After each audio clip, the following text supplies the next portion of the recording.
and Philia has a request to make of you. Have you a moment, Tolucc? I believe Ida wished a word with you.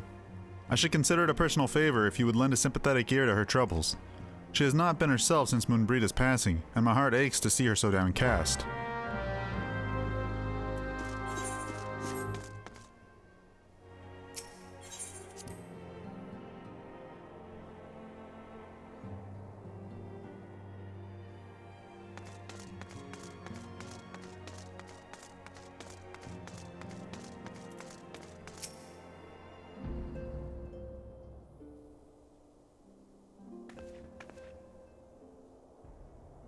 Hey, it's Tolucc! Great! Oh, it's no use. I'm trying to stay positive, but it's just too hard, you know? The thing is, I know Moon would tell me off if she saw me moping around like this, which is why I decided to cheer myself up by getting her a special flower. I placed an order for a moon daisy with Rowena a little while ago, and it's ready to be picked up. The trouble is, I find Rowena a bit difficult at times at best. And, well, this isn't one of them. I know it's silly, but I just can't face it at the moment. So, I was wondering, do you think you could maybe collect it for me? I have the coin to pay for the flower right here. Thank you so much. I'll be waiting for you, and the daisy, at Rathfrost.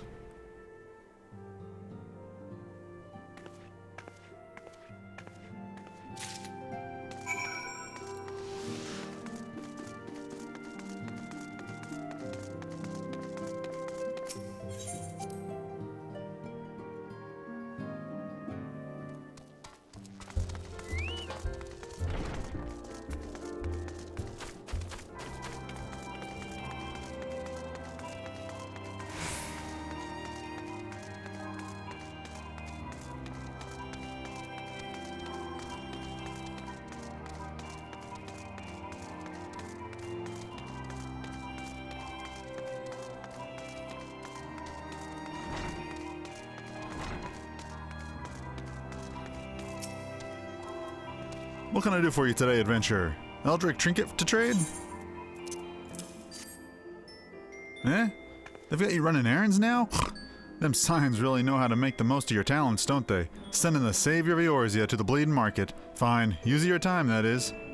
Seriously though, you'd best learn how to say no or they'll have you mucking out in the chocobo stables next. Anyway, what was it that you were to pick up? The moon daisy, was it? Here then, take it. And tell that Ida lass I've got a wide selection of headwear in stock if she ever decides to replace that dowdy old mask of hers. Gods knows she needs to.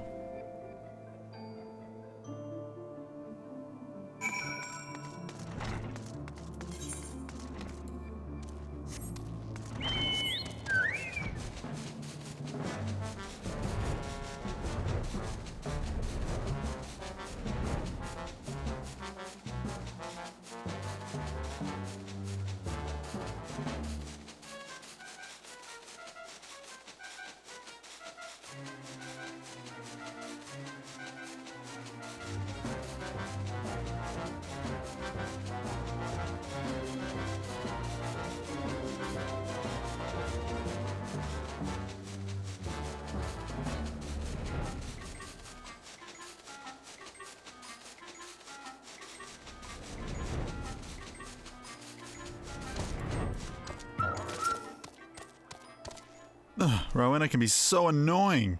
She'll just take no for an answer. Every time I visit her, she insists I replace my visor with something more fashionable.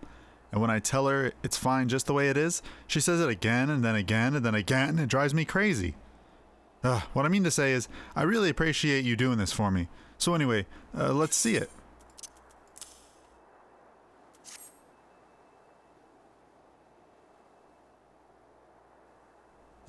Moonbreeda loved these things, you know. I hope that somewhere, somehow, she knows I'm still thinking of her.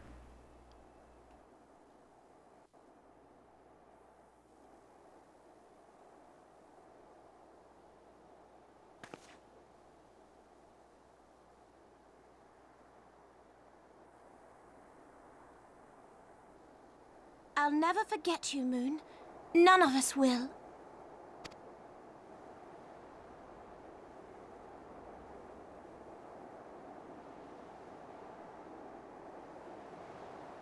The song riseth to a crescendo.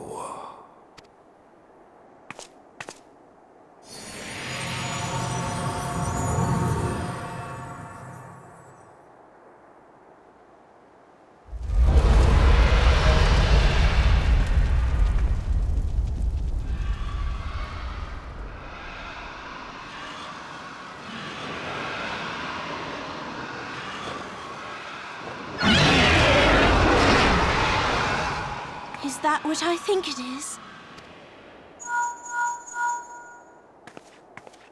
Hello, can you hear me? We have received grave tidings from Ishgard. Pray return to the Rising Stones at once.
My apologies for the interruption. I was deeply saddened to learn of Mumbrida's passing. Her loss will be sorely felt.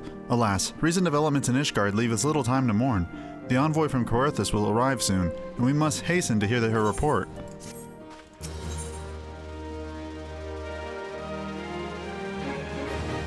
Alphino awaits the arrival of the Ishgardian envoy.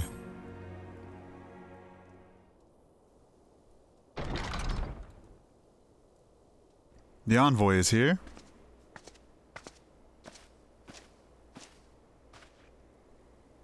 I thank you for receiving me at such short notice. Time is of the essence, so I would forego the usual pleasantries if I may. Certainly. You come with news of the Dravanians? Aye, the dragons have begun their attack in earnest. The first wave reached the Central Highlands a short while ago, and the battle was joined soon thereafter. Sir Aymeric himself sallied forth from the contingent of temple knights and several companies of the noble house's finest. Though the beasts were ultimately forced into retreat, our victory, if such it may be called, came at the cost of many of our own, too many. We will not withstand a second wave should the Dravanians renew their assault. You paint a grim picture, my lady. Is it reinforcements you seek, then? We do. Though it pricks our pride, it is plain we cannot protect Ishgard with our ranks. Thus thinned by the horde, Sir Aymeric would meet you with you to discuss the possibility of enlisting your aid. Very well. I shall depart for Coerthas at once. I must warn you, however, that the involvement of the Crystal Braves is by no means assured. Our commitment to quelling the unrest in Ul'dah must take precedence. It is with such contingencies in mind that I make another request. The Signs of the Seventh Dawn are known for sharing close ties with all three of the grand companies of Eorzea. Would you consent to plead our case to their leaders? Though I will gladly appeal to the grand companies on your behalf, I dare not promise a favorable reply. You need say no more. Considering our past dwellings with the Eorzean alliance, I can well imagine how our plea will be received. But the fate of Ishgard hangs in the balance. We must explore every avenue still open to us, no matter how unpromising. I see. Very well. I shall send envoys to each of the allied nations and have them present your request directly to the heads of the grand companies. In the event that your plea does receive a favorable answer, know that any support is certain to be conditional. Demands will be made of Ishgard. That is to be expected. Rest assured that I speak with Sir Aymeric's authority in this matter, and that our actions are fully sanctioned by the Holy See. Which brings me to my final request, a personal appeal to you, Warrior of Light. The Lord Commander much desires to speak with you, regardless of your fellows' involvement. You faced Midgard's armor and survived. Anything you can share of your experience may yield us an advantage over our foe. Thank you. You wear the mantle of hero well. 'Twould seem the road leads us both to Camp Dragonhead. Seek me out when you arrive, Tolucc.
The sons must answer for their father's misdeeds.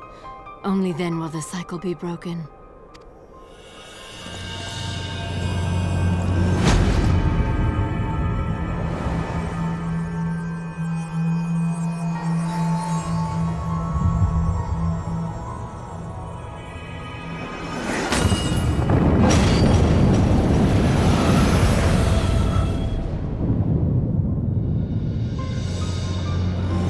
Brothers and sisters of the heavens, we raise our voices and join you in the chorus. The sinner's feeble magics are undone. Come, claim your retribution.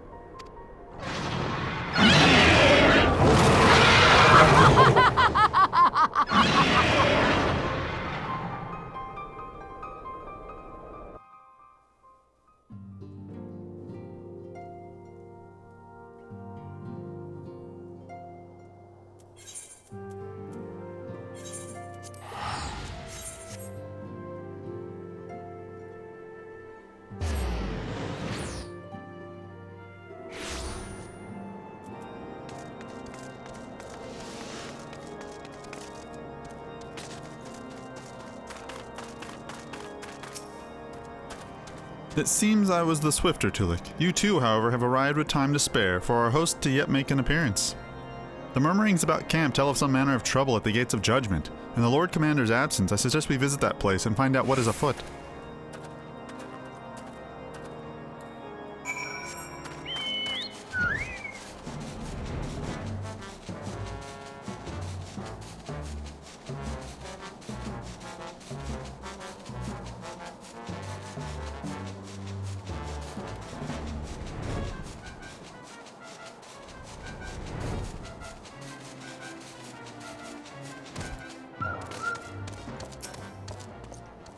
The gates of judgment are much more than mere doors.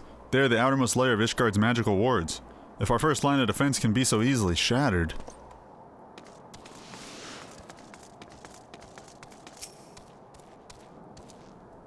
Heretic scum! How dare they meddle with our divine protections! I shall rid our nation of their blasphemy even if it means cutting them down one by one!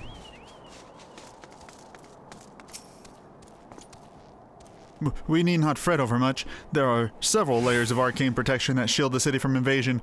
Mother will be fine.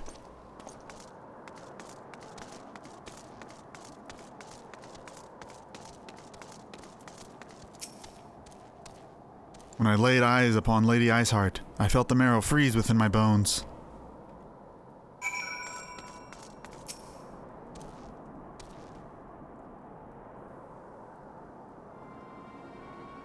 'Twould seem the heretic struck the first and most telling blow against Ishgard. Scions, we expected you at Camp Dragonhead.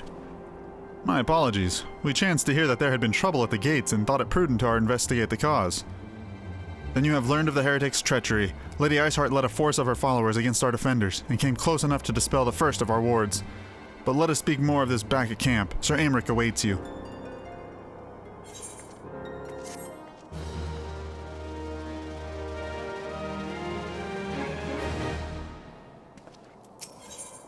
Alphino seems eager to return to Camp Dragonhead. Lady Iceheart has grown bold indeed if she would risk direct action against the city. Come, let us do as we are bid and return to Camp Dragonhead. Lord Herishafont will know where Sir Aymeric means to receive us.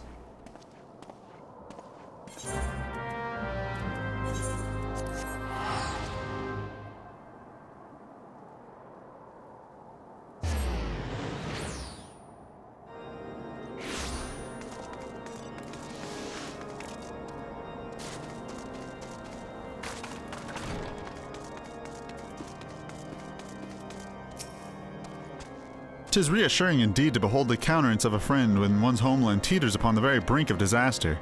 Though a single misstep could send us plunging into the abyss, your heroic presence stokes the flames of courage within my heart. Ah, but you do not come to Dragonhead to listen to my prattling. The Lord Commander has arrived and would treat you with the intersectory."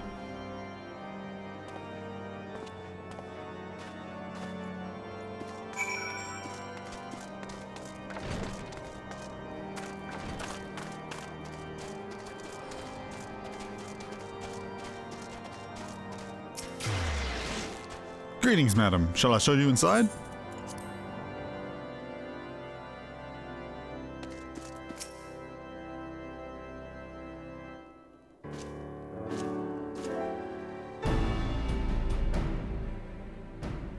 I thank you for coming with such haste, and apologize for my absence. Suffice it to say, Lady Iceheart and her heretics have much to answer for.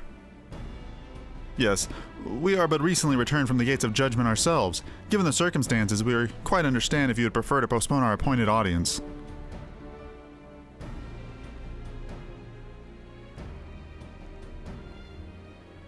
On the contrary, Master Alphino, I think it more important than ever that this meeting take place. Rest assured that I shall return to my post on Ishgard's walls the moment our business is concluded.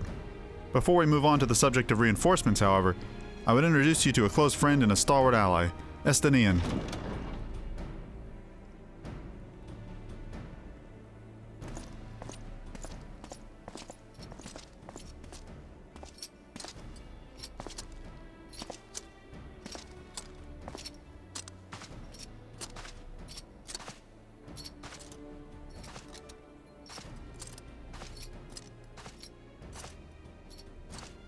May I present to you Ishgard's Azir Dragoon? An impressive title, though I confess I know precious little of the Order of the Dragoons. They are formidable warriors all, yet even among such masters of the lance, Estinian is without equal. He, out of all my warriors of Ishgard, was chosen to wield the power of the dragons, and may thus contend with any Dravanian. You flatter me overmuch, Lord Commander. If ever I was without equal, I am no longer. As my fellow Azir Dragoon here will attest, be at ease, Tolucc. I did not come to challenge you this day. Well, now that we have all been introduced, let us proceed to the matter at hand. I would share with you what we have learned of Iceheart's design, as confessed by the heretics taken captive after the assault at the gates. 'Twould seem that Lady Iceheart and the Dravanian share a common goal, the reclamation of Nidhogg's stolen eye. Nidhogg? One of the 7 great worms? His name features prominently in your nation's history, though once defeated by the hero Haldreth, the beast is said to have terrorized Kaortha since Ishgard's founding. Aye, many are the scars our walls bear from Nidhogg's relentless efforts to raise the city. The trophy Haldreth plucked from the beasted worm's skull, simply known as the Eye, is a treasured relic of Ishgard, and one possessed of untold power. Should it ever be returned to Nidhogg, the dread creature would be restored to the height of his strength, and then no wall or ward we could erect would be stout enough to deny him. My vengeful son hath waged war against Ishgard for 1,000 years. No mortal mind could comprehend the depths of his rancor. The eye itself is secreted deep within the vault. It is kept under heavy guards, surrounded at all times by men and women who have proven their loyalty to the Holy See. But though stout walls and sharp blades may suffice to discourage the heretics, the dragons are another matter. There are individuals within the Dravanian horde whom an entire company of knights would labor to repel, to say nothing of Nidhogg himself. Nor does age rob them of their strength. Through the endless march of years, the dragons endure, patient, calculating, inexorable. You must understand, these creatures do not share our perception of time. And that is especially true of the great worms. They who spend centuries in slumber only to wake and resume their campaign as if mere hours had passed. It has been 20 years since Nidhogg last darkened our skies. 20 years for him to gather his strength and for us to bolster our defenses. And now, just as he seems primed to return, the heretics strike at our gates. You believe that Lady Iceheart is in league with the creature, then? Of that we cannot be certain. Though we know the heretics covet the eye, we have been unable to determine the plans for it. Such questions aside, we must needs address the ragged hole in the mistress has seen fit to rend in Ishgard's protections. 'Tis a weakness that Iranians are not like to leave untested. So it would seem you have described your plight in admirable detail, Lord Commander, yet I cannot help but wonder at your candor. Why share such sensitive information with us? I shall speak plain. Ishgard has need of allies, and I would have you bolster our front lines in readiness for the coming battle against the dragons. This much I expected. Unlike our arrangement concerning the Keeper of the Lake, however, only you stand to benefit from our assistance in this matter. I fail to see why we should intervene in a conflict which concerns only Ishgard and Dravania. When the Orzian Alliance requested Ishgard's assistance during Operation Archon, you refused us. Does it not seem grossly unjust to demand that we now risk our lives in your private war? I make no attempt to defend my country's conduct. I only ask that you consider what would follow were Ishgard to fall. Having razed our city to the ground, the Horde would have little cause to linger, and most would return to their lairs in Dravania. Soon thereafter, the ruins of Coerthus would be buried in snow, and the land would become the sole province of beasts and beastmen. Until the Garleans' arrival, that is, for you may be certain that the Empire would not hesitate to claim Coerthus. They would not even have to draw steel.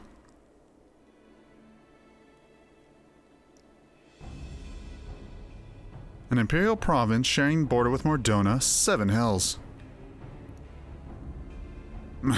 Very well. We will assist you in repelling the dragons. The roar of a great worm may have shaken the firmament, but we of Eorzea will not abandon our Ishgardian brothers to face the coming horde alone. Nor did I ever think you would. Now, upon the matter of the roar, allow me, Sir Aymeric. Through the power of the Eye, I have become the vessel of Nidhogg's strength. His essence has stolen into my very blood. Fear not, I am in full control of my faculties, I assure you, and the Eye itself is of no relevance to this tale. It is not essential that I bear it with me wheresoever I go. Its lingering influence does, however, allow me to hear Nidhogg's voice. Then the worm who roared was Nidhogg, aye. He means to hurl his horde against Dravanian's collar and shatter the remaining wards that protect the city. There can be no doubt the worm has summoned his minions to war.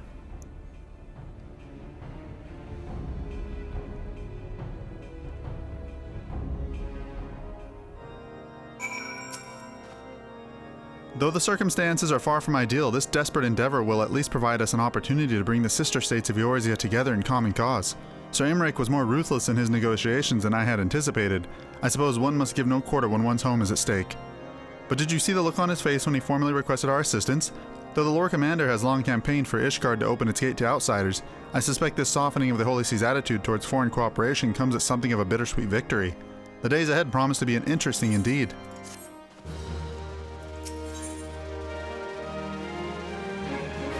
Alphino is ready to begin making preparations for war.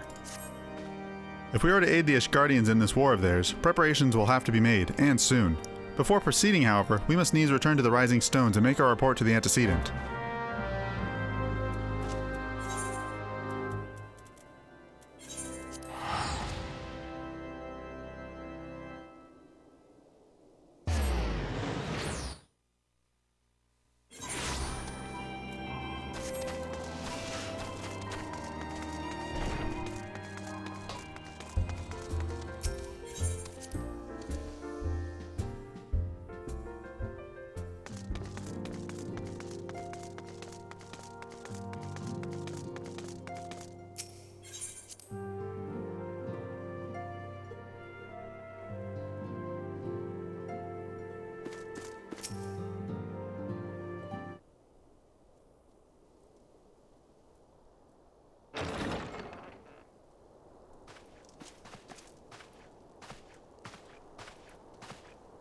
Alphino, it is good to see you. Tell me, what have you learned? Pray summon the others. Everyone must hear my report.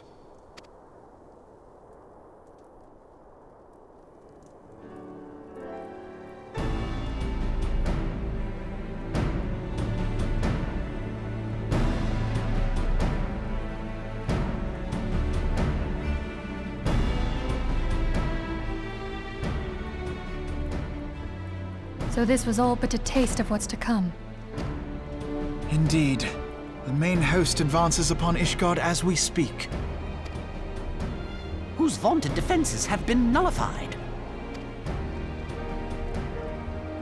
Shorn of its wards, the city will bear the full force of Nidhogg's fury. All those people. Alphino is right. The Dravanians cannot be allowed to prevail. If Ishgard falls, all of Eorzea will suffer the consequences. Then you agree that we have no choice but to intervene. For the good of the realm, the Scions of the Seventh Dawn and the Crystal Braves must join the defense of Ishgard. Let there be no ambiguity about what has been proposed. We would be directly intervening in the war. But if all here believe the cause to be just, then to war we shall go.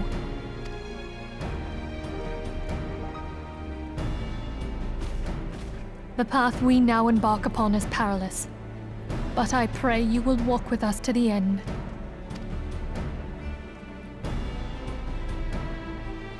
For those we have lost, for those we can yet save.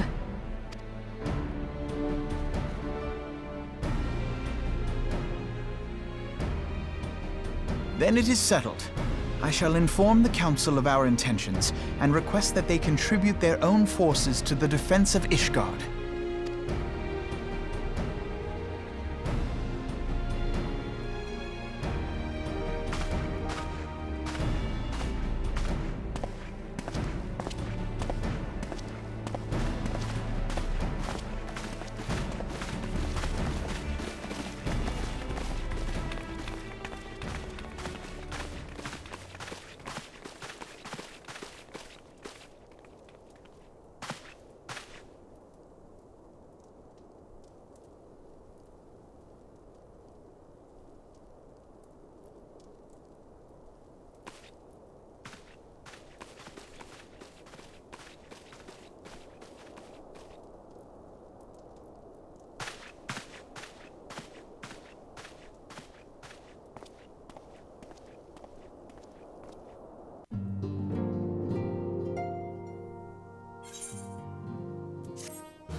Minfilia would have you assist with the preparations being made for the defense of Ishgard.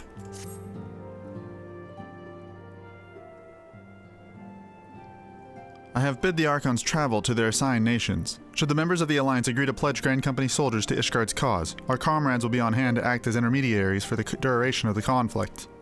The small matter of persuading the Alliance leaders to grant such support I'd leave to Alphino. For you, my friend, a different task awaits. I would have you reach out to your fellow adventurers and gather what allies you may for the coming siege. I would also have you consider the matter of your own security. Remnant's Toll is but a short flight from the snowfields of Coerthas. It is not unimaginable that the fighting may spill across the border.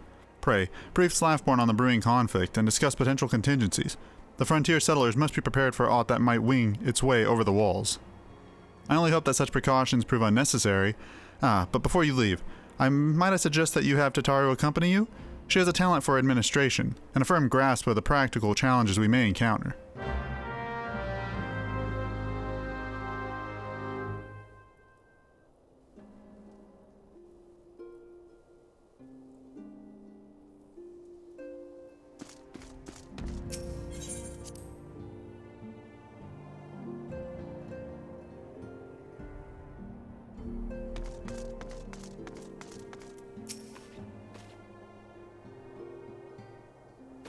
We are rather close to Coerthas, aren't we? We'd best see to our town defenses and take stock of our supplies. Oh, and we'll need to have beds and bandages laid out just in case. A good receptionist is ready for any eventuality. Let's go, Tolucc. I've had 101 things to discuss with Slaffborn.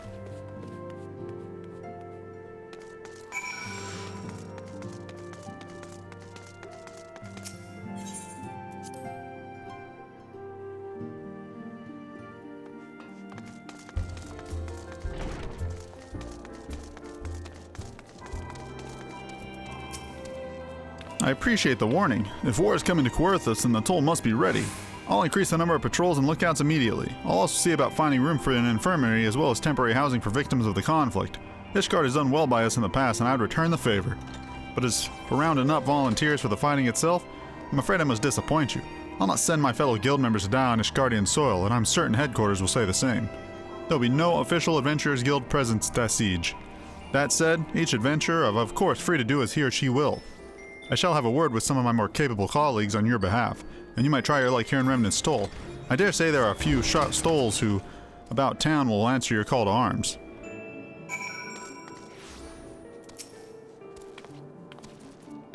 Let's get started, shall we? We have a town to ruse.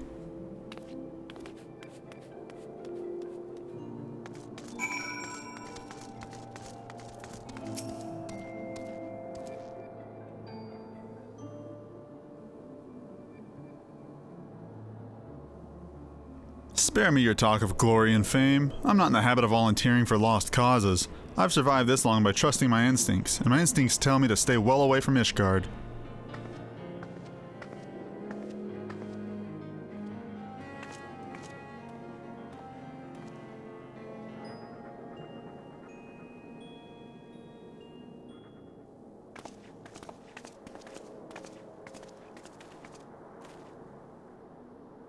Ishgard sounds like she's in a right mess, but that ain't what I wanted to talk to you about.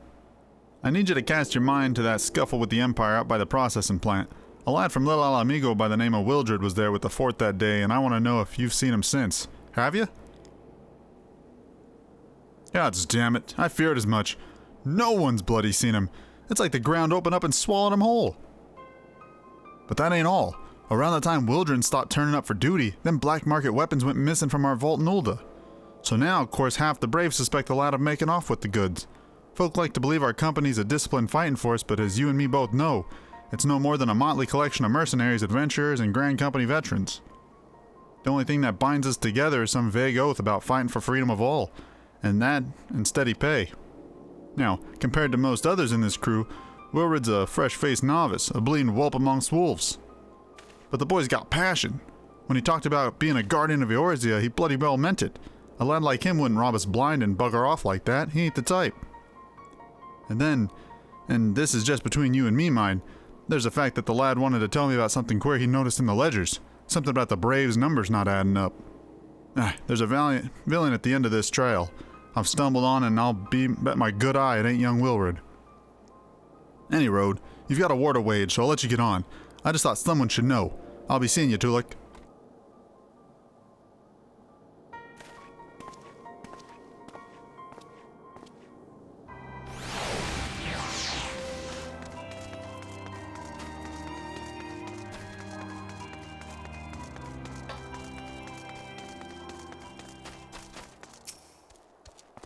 So Ishgard seeks sellswords to bolster its ranks, eh? Though I'm not sure I like the sound of this siege. Those nobles will surely be generous with their rewards. But I've pledged myself to guard Remnant's toll. Modest work though it is, I am loath to break the terms of my contract. What to do, what to do.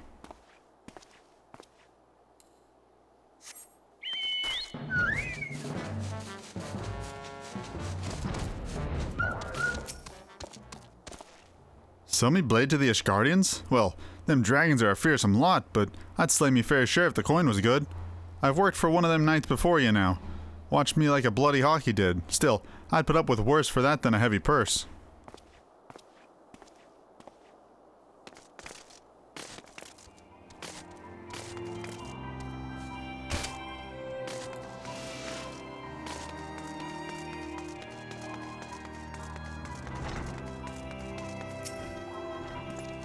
Volunteer my services in the defense of Ishgard? I think not.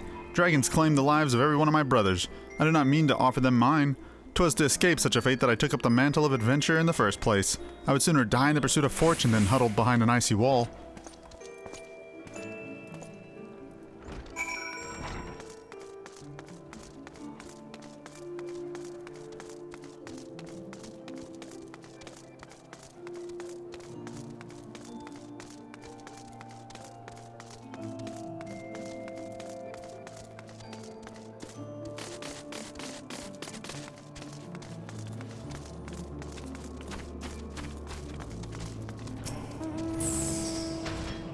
There you are, Tolucc. So, did you sway any hearts?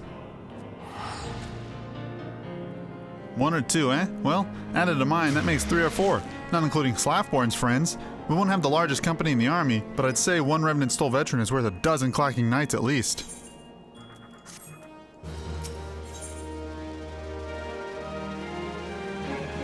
Tataru has a message for you from Alphino. Oh, I've been so caught up with recruiting that I almost forgot. There's been word from Alphino. Apparently the Alliance leaders are convening in Ulda to discuss Ishgard's plight, and they've requested your presence as usual. Anyway, you'd best make your way up to Ulda or you'll be late. Alphino said that he would meet you at the Royal Promenade.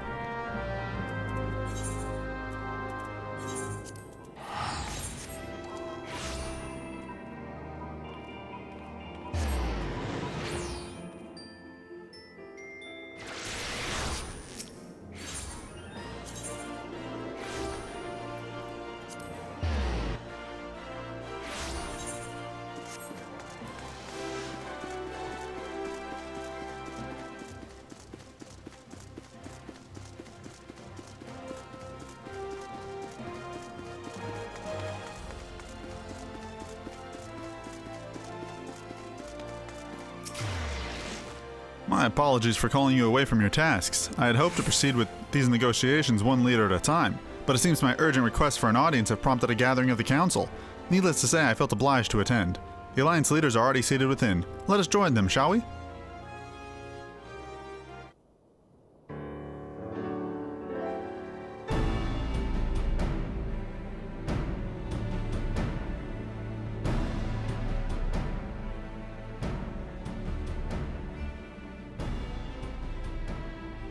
We are well aware of Ishgard's dilemma, and we agree with your assessment. Then I trust there are no objections to the Crystal Brave's intervention. Ul'dah has none. Gridania does not object. The Crystal Braves are yours to command, Alphino. Do what you will. We shall pray for your success. It was my hope that you would offer more substantial aid than prayer. I know it is within your means. Do not presume that you have knowledge of our every concern. The Garleans and the Beast Tribes are but two of many. We are not in a position to contribute greatly to the defense of Ishgard, not when our own homes are still under siege.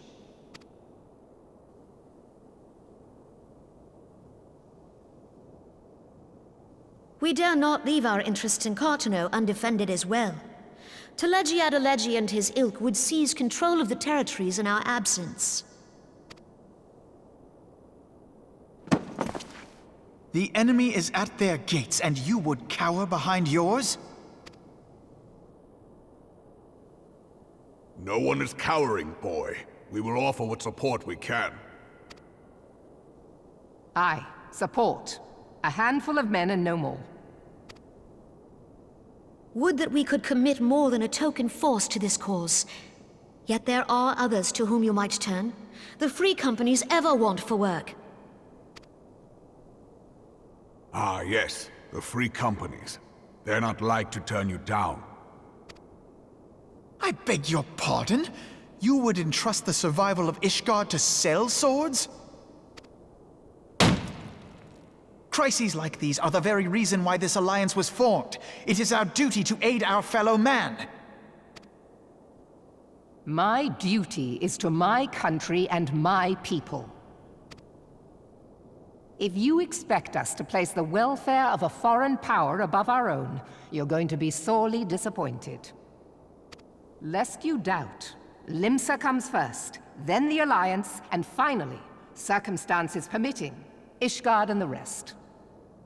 If you cannot understand so simple a concept, then you have no place at this table.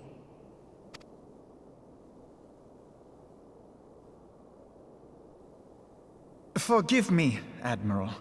I was careless in my choice of words.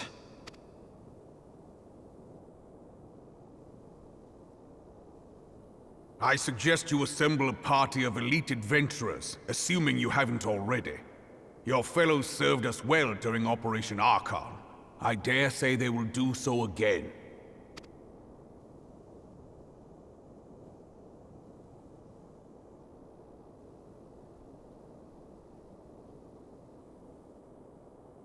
If I may, Your Grace, I wish to propose a redistribution of forces.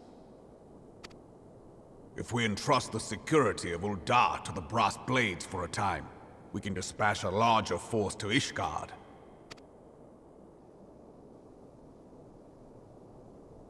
Your Grace?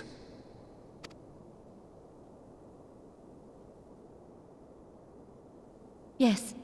Yes, of course. Do what you will.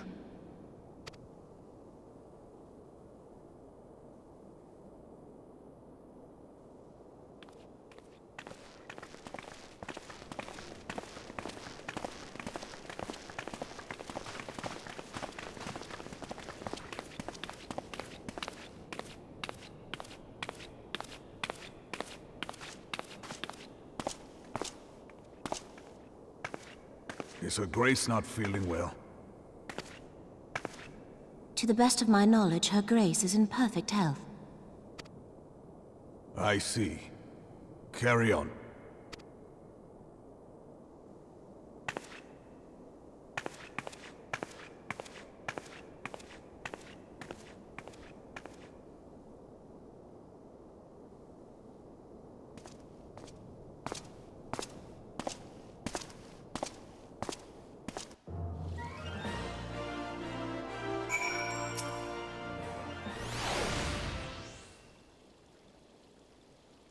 Once again, I owe you an apology. It seems you have been conscripted into leading a contingent of adventurers on yet another mission of inestimable danger. But I fear we have been left with the little alternative. We cannot well abandon Lord Herishfat and Sor Amric to their fate. We must abide by the Council's decision, as short-sighted as it is, and strive to fulfill our roles of Eoria's guardians. Captain Elbert, what news? Then the assault has begun? We have but this moment concluded our audience with the Alliance leaders. Move our forces into position. Your unit will join House Dirtiera at the Steel Vigil. Man the cannons alongside the knights, and then with the Dravanian horde ere they descend upon Ishgard. I will join you as soon as I am able. Tolucc, I'd have you and your adventurers' allies bolster the defenses at the Steps of Faith. Report first to Sir MacLean at the Gates of Judgment, and he will direct you to where they are needed most. May the gods grant us victory.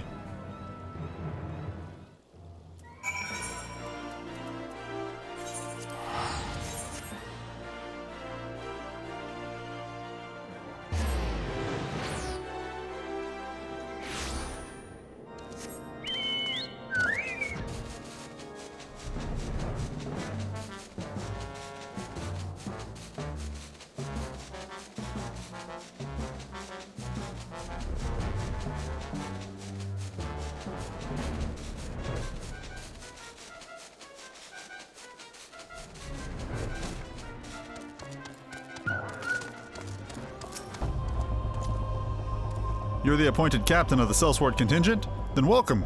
There's no shortage of blade work to be done. As we speak, Dravanian skirmishing parties are harrying positions across the Central Highlands.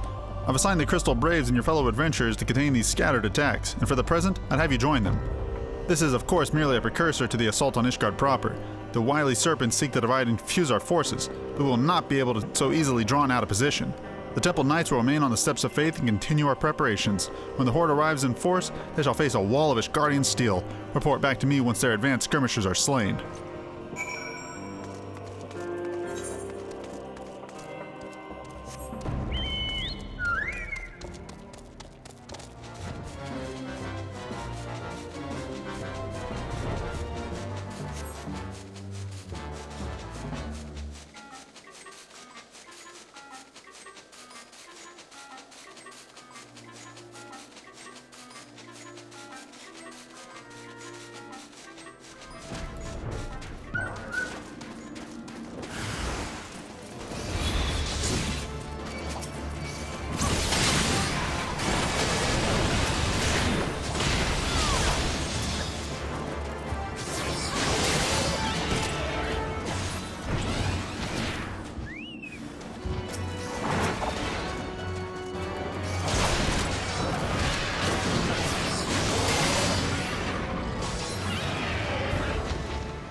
What news, adventure?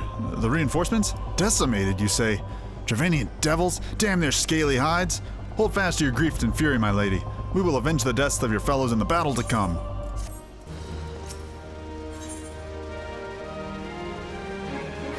Sir Marchelain wishes to prepare you for his siege in Ishgard.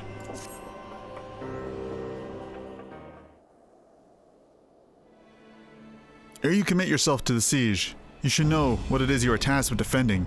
Beyond the gates of judgment lie the steps of faith, a great bridge of stone that leads directly to the city of Ishgard. More than simply a means to cross the Sea of Clouds, the bridge serves as the foundation of the arcane wards that form the barrier within Danafin's collar. Alas, in dispelling the barrier's outermost layer, the thrice-damned witch Iceheart stripped the bridge of its protection, and thus are the dragons now able to land unhindered upon the steps of faith. Should the Dravanians succeed in destroying the remainder of the wards, the winged devils will be free to swarm within the city itself. Needless to say, we cannot suffer that to happen. It shall be our task as defenders to prevent any harm from coming to those parts of the bridge wherein the wards are sealed. All now rests on us, adventurer. Lead your comrades out onto the steps of faith and prepare to meet the horde. May the fury guide your blades.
The dragons! They're withdrawing! Victory's ours!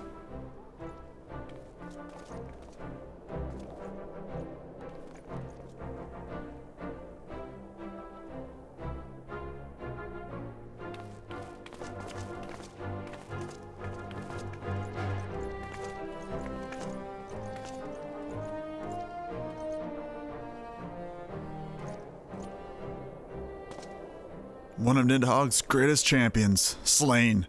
The Horde will not soon recover from this blow. But what of you, Nidhogg? Why did you not join your minions and make of this battle a slaughter? Have you grown so fond of the stench of your lair? Mayhap you prefer to have your allies fight your battles for you. You have a girl to do your bidding now, do you not? No matter. I shall slay Iceheart and all the rest. But I yearn to spill the blood of a great worm, Nidhogg, and only your death will sate my lance.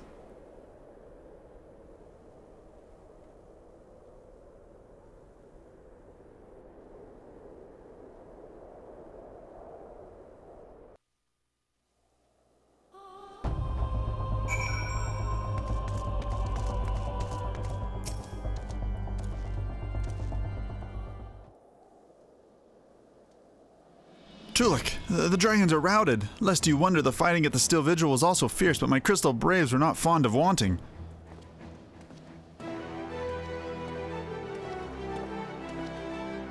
Commander Levier, Tolucc, true to your word, you arrived to aid us in our hour of need.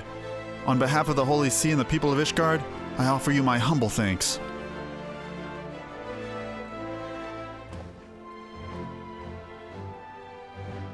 Though I would stay and lavish your will with well-deserved praise, I fear I must away to oversee the aftermath of the siege.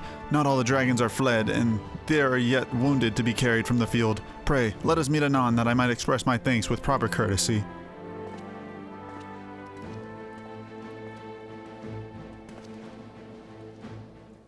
I too would offer my thanks, Tolucc.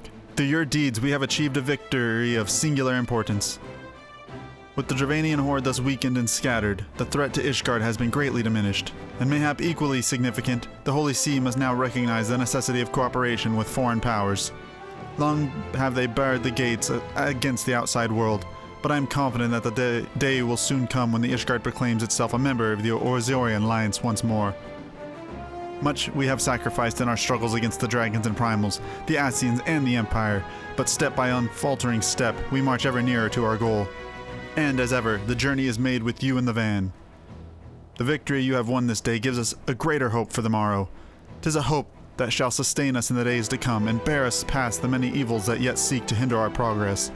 Yes, we have done well, my friend, and I, for one, would take a moment to savor the enormity of the achievement. The demands of a duty, however, allow me little time for levity. I must accompany Captain Ilberd back to Ul'dah and reassign those braves whose squads suffered heavy losses. You, my friend, have earned the rest at the Rising Stones. Pray, return to Remnant's Toll and share your tale with Minfilia in person.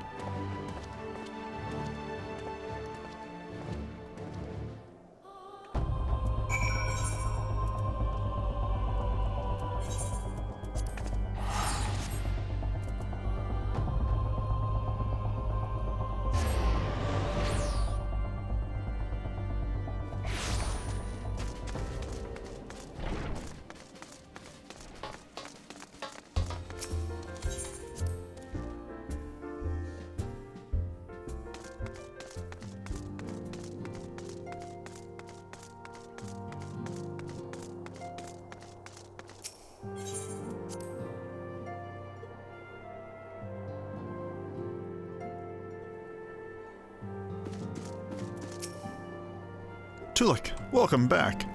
Alphinaud sent word of the siege, and, of course, of the role you played in ending it. Your deeds never cease to amaze me, Tolucc. Thank you.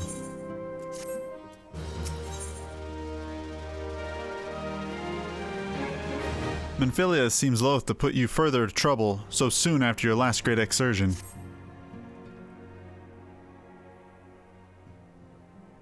You must be wary, Tolucc, and now may very well be your only chance to...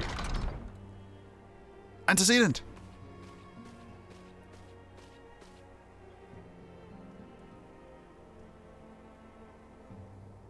A messenger from Ul'dah arrived with a missive for you.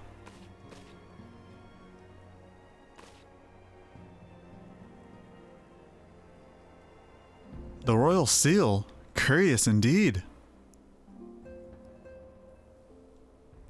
Ah, an invitation. On behalf of the Council of the Orzorian Alliance, Her Royal Majesty Nanamo Ulnoamo invites the Signs of the Seventh Dawn to attend a feast at the Royal Palace of Ulda, in honor of Ishgard's recent victory? It would seem we are to be recognized for our part in lifting the siege, you for your valiant efforts as commander of the adventurers contingent, and the Archons for their earnest attempts to rouse the city-states. Truly, I find it strange that the Alliance leaders should think themselves deserving of a place at such a celebration. All three refused to deploy their standing armies, preferring to send hastily assembled companies of sellswords, many of whom perished ere the siege began. Are they truly so brazen as to share in the glory of your triumph? But mayhap they simply seek a pretext to meet with the Ishgardians while the mood is yet jubilant. Such an occasion would present a fine opportunity to press for Ishgard's return to Azorian Alliance.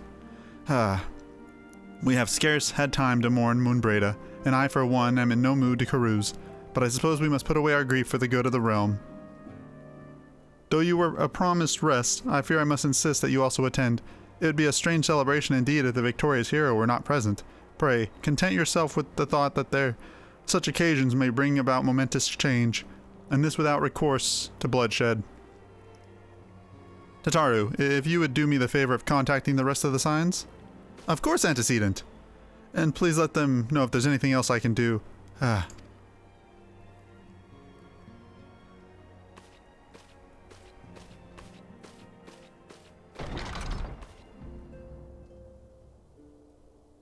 Curious. I've never known Tataru to sigh at such requests. Could aught be amiss?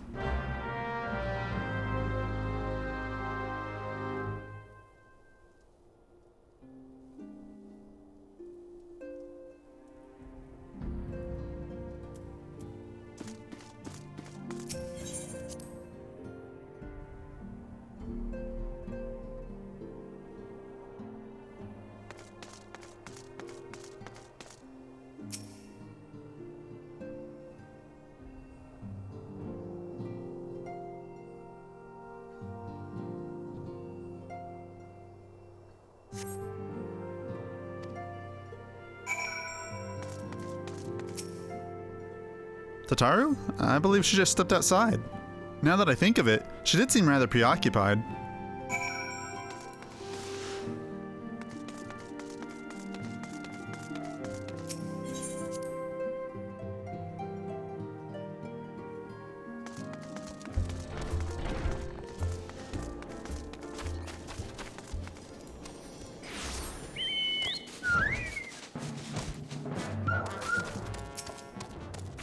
Oh, Tolucc, it's you.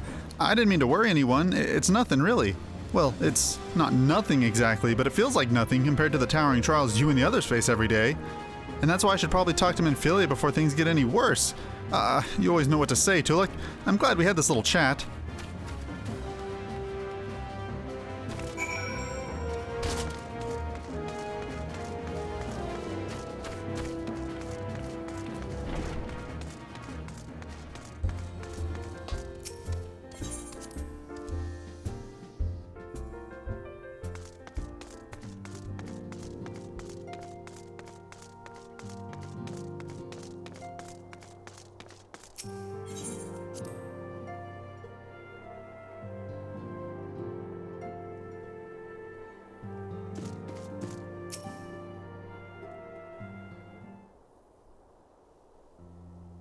Yes, Tataru, you have my undivided attention. I've been hesitant to broach such a subject, what with all the recent excitement, but Tolucc made me realize that there's no time like the present, and time is what I'm here to ask you for. I'm not sure I understand. If you wish to be excused from your duties for a time, then you have certainly earned the rest. But I suspect that lying in bed is far from your intent. You know me too well, Antecedent. There is in fact something I've been wanting to try my hand at. Along with the adventurers and the Crystal Braves, the Signs are constantly being thrown into dangerous battles and deadly predicaments. Even Ori Boulder and Kultanet have been promoted from guard duty to fill our need for competent warriors, and so it seems only right that I too should acquire the power to defend myself and others more importantly. When I return, I shall be both your receptionist and your bodyguard.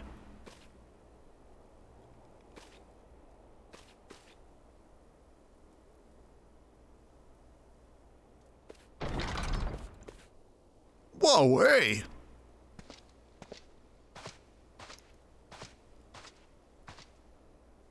That's the first time I've almost been knocked to the ground by a Lalafell. I've never seen Miss Tataru so determined. Has aught befell which I might help, antecedent? Not at the present, thank you. Was there something you would ask me for?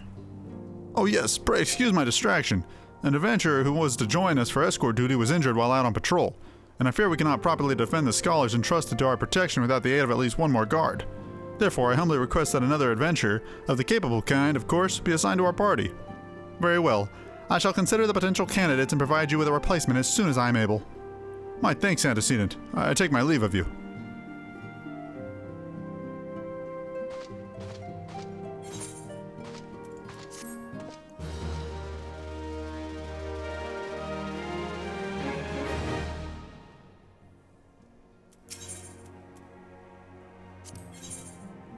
Minfilia is at a loss for words. The power to defend oneself? Tataru has ever been full of surprises. Now that I think of it, I do recall Erringer mentioning that she had developed an interest in Arcanima. Mayhap she hopes to gain admittance to the Arcanists Guild in Limsa Lominsa? Yes, that'll be the way of it. Would you be so kind as to journey to the guild and see that all is well? It is doubtless unwarranted, but surely I am not alone in my concern for her safety.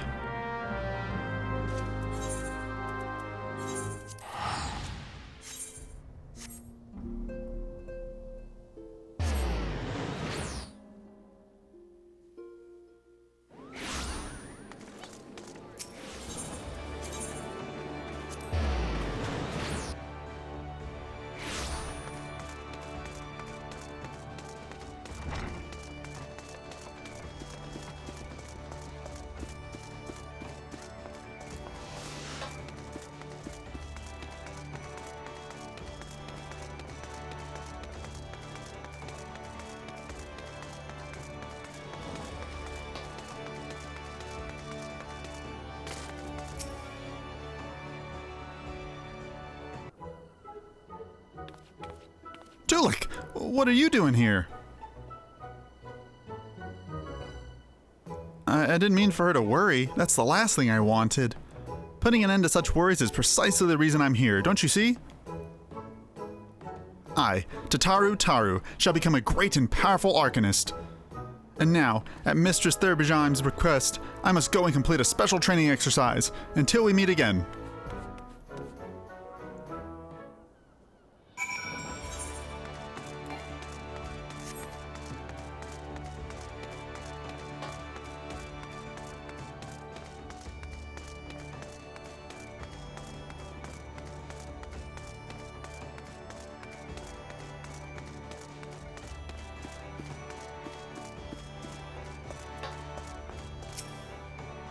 No, if it isn't Tolucc, what brings you to the guild? So you're acquainted with our newest member? An Arcanist of your experience must see that her potential is somewhat lacking. Nevertheless, she should not be denied and goes now to undertake her first trial, a simulated inspection of 3 crates. Doubtless you recall receiving similar training under Kalia's supervision. A thought occurs to me. Why not oversee Tataru's training yourself? Given your relationship with the girl and your familiarity with the task, I think you're the ideal choice. You need only heed to the cliffs south of Zypher Gate, as before, and observe at a distance.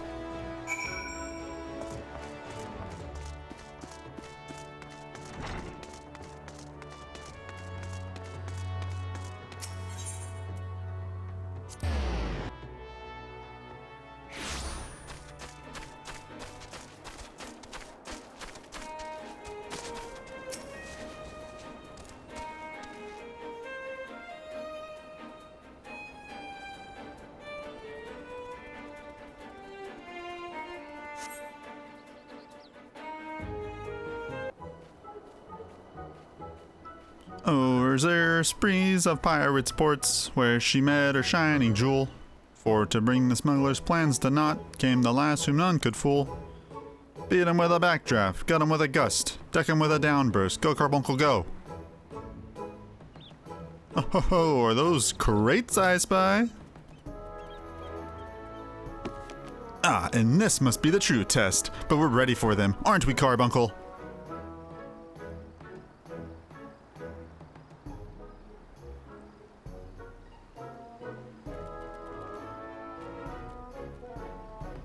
Carbuncle?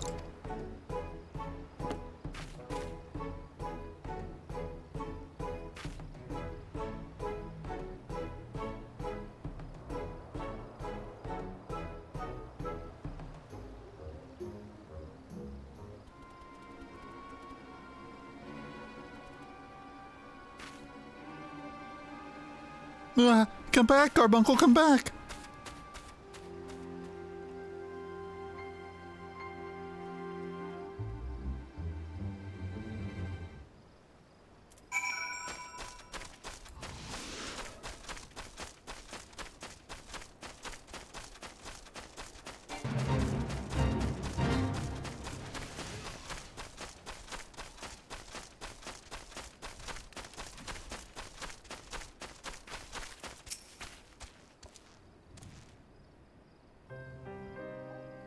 I should have known you've come, Tolucc. You needn't say a word. Your face says it all. I know you bore witness to my shame. Betrayed by my own carbuncle and left at the mercy of wild beasts. I must accept the truce. I'll never be a warrior like you or the others. I'll inform Mr. Thurbajam of my intention to withdraw from the guild. Arcanima, like so much else, is beyond me.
Oh, back so soon? How fared our fledgling arcanist? Abysmally, Mistress Thurbajam. Abysmically, as Tolucc will testify. I was wrong to become an arcanist. Wrong as usual. I'm completely and utterly unqualified, and I sincerely apologize for wasting your time. Tataru, if that were true, I would not have permitted you to join in the first place. We must all come to accept our limitations, lest our ambitions lead us astray. However, we must not lose sight of our strengths in the process. For example, your exceptional skill with numbers helped you to gain a solid grasp of the fundamentals of Arcanima. Were it not so, you would have struggled even to summon Carbuncle to your side. In my opinion, the Scions are truly fortunate to have such a capable and good-natured receptionist in their service. Would you not agree? You're too kind, Mistress Thurbajam. Though I could not overcome this challenge, I shall take your words to heart and try not to be discouraged.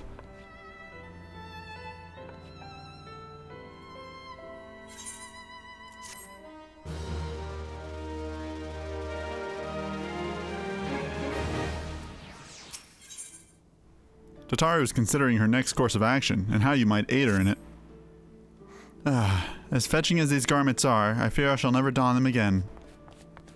But I can't go back to the Rising Stones without something to show for my time away. Wait, I know what I can do! That is, if you don't mind accompanying me for a little longer. Wonderful. Then to Costa del Sol we will go. It's a bit of a gamble, but I'm confident it'll pay off.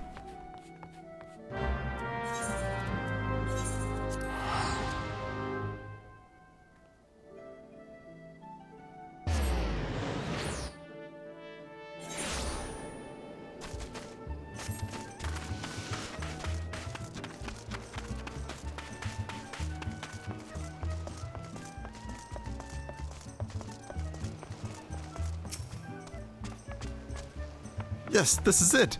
This is where the man at the Drowning Wench told me to look. There is a certain variety of clam which can be harvested this time of year in Bloodshore, one of which produces the most marvelous pearls. However, these clams are also coveted by certain wild creatures, and since I fared rather poorly in battle last time, let us be off.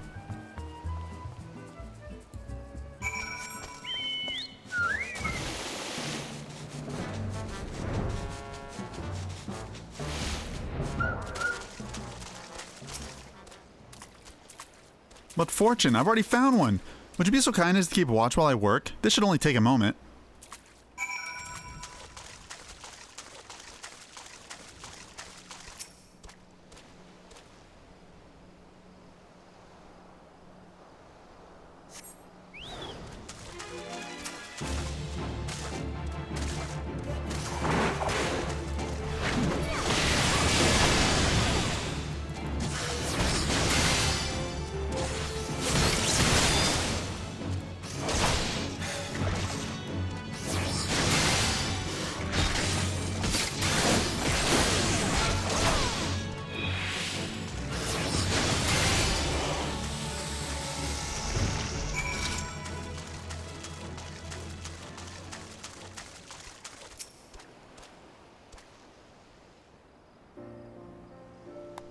Well fought, Tolucc, well fought! I knew I was right to ask you to come. As for me, I have my prize, a bounty of bloody pearls. So named for the reddish hue, they were treasured as wards against dark magics in ancient times. I thought I might make charms for everyone, so that no matter where they go, they will always come home. It's sort of the power to defend myself and other people, in a way. Right, well, I mustn't keep fellowmen waiting. There's work to be done, and lots of it. We're to secure provisions for the signs in the Leminson markets. She may have an eye for quality, but I have a nose for bargains. Will you be heading back to the Rising Stones? If so, pray convey my apologies to the antecedent and tell her that she needn't worry about me. Farewell, Tolucc, and thank you for everything.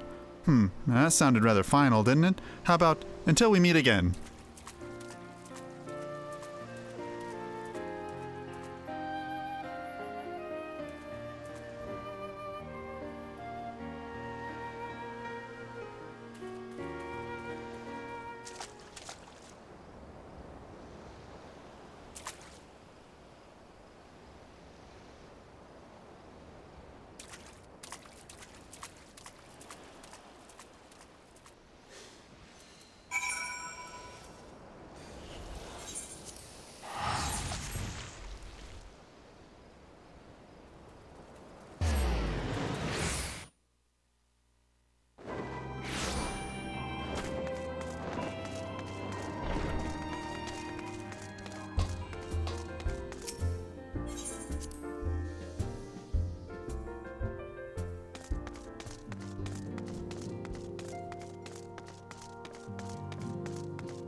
Welcome back, Tolucc. I gather you found Tataru and Limsa Leminsa?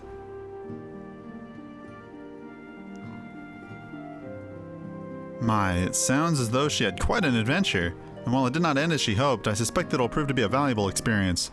I dare say she could have imagined without our intervention. Even so, I appreciate you indulging my request.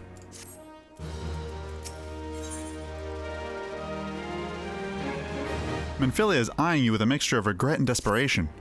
I wonder, do you perchance recall the commitment I made to furnish Hoary Boulder with capable adventure? Well, I'm sorry to say that I have yet to been able to do so. Now, I realize that you are rather more of a capable adventurer, and that escort duty is frankly beneath a woman of your talents, but I have no one else to turn to at present. Might you be willing to forgo rest and assist us in this matter? Generous to a fault. I thank you, Tolucc. Now, it seems only fair that I explain the important in the task in question. For some time, our order has employed a handful of scholars to travel around Eorzea, taking etheric readings that we might better understand the impact of primal summonings. Naturally, it behooves us to ensure our employees' safety, and so we asked to our adventurers in our service to serve as escorts. Hoary Boulder and Coltonet were to act as two such escorts, as was a third adventurer. Alas, due to injury, said adventurer is not presently fit for duty, hence my need to impose upon your goodwill. You truly are a pillar of strength, Tolucc. Hoary Boulder will share the details of your task. He should be waiting for you outside. Be safe.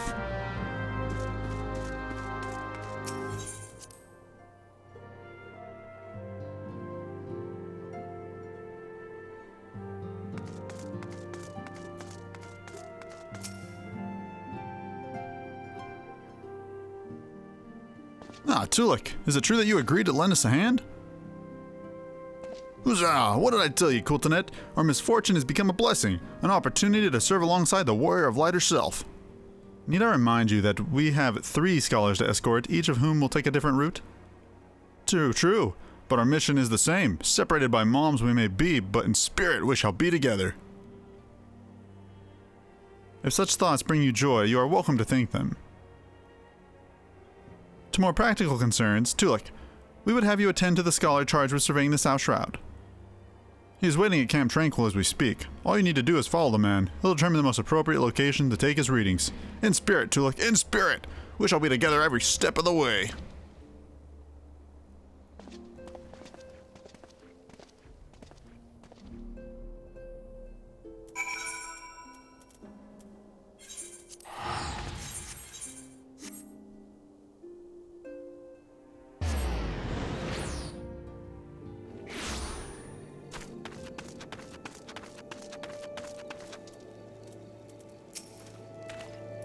At last, the Zion's woman deigns to grace me with her presence. A pity that we have no time for pleasantries. Our first destination is Zamhar. Come, we are late enough as it is.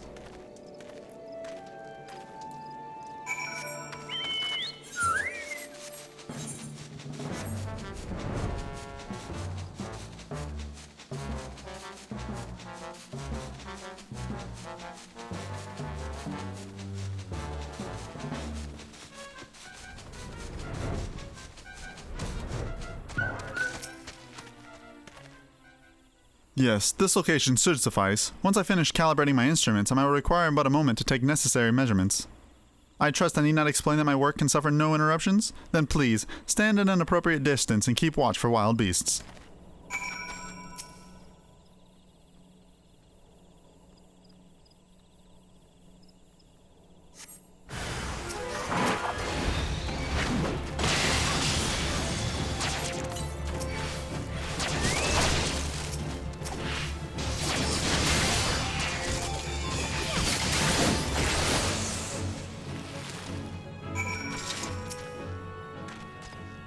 I see we have both completed our respective tasks. A satisfactory outcome. Though, if I could make one suggestion, you might try to dispatch your foes more quietly in the future. I do not like to pick fault, but I really must be allowed to concentrate. Now then, Snake Molt awaits, shall we?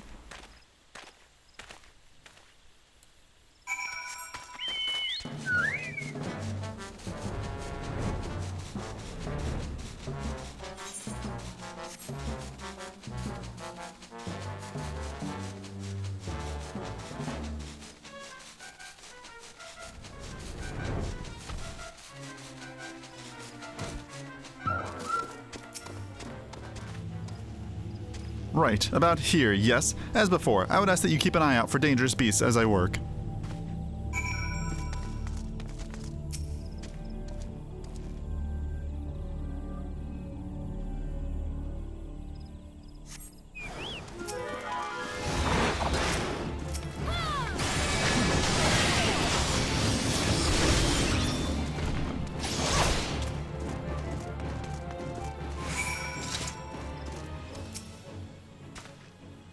Fascinating. These reasonings are not what I expected at all. Though perhaps that should come as no surprise. I'm not given to superstition, but there's a queer, almost blasphemous air of hereabouts. Let us quit this place and return to Roots Lake. We have one more site to survey.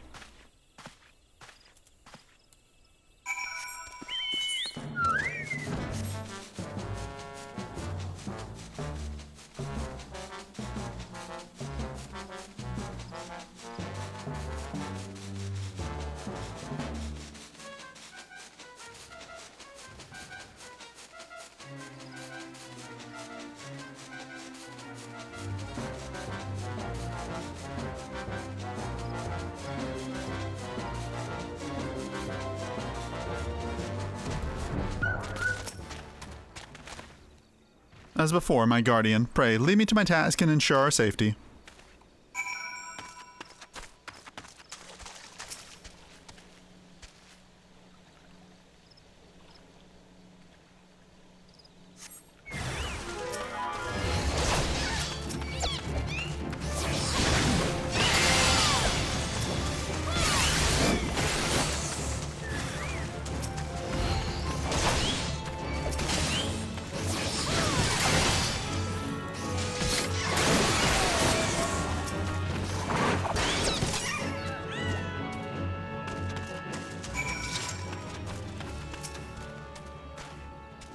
This data should prove invaluable to... Ye gods, what is that stench? Did you slaughter a creep of an Amantoises while my back was turned? Quickly now, to Camp Tranquil. I will not have my clothing reeking of blood in a fall.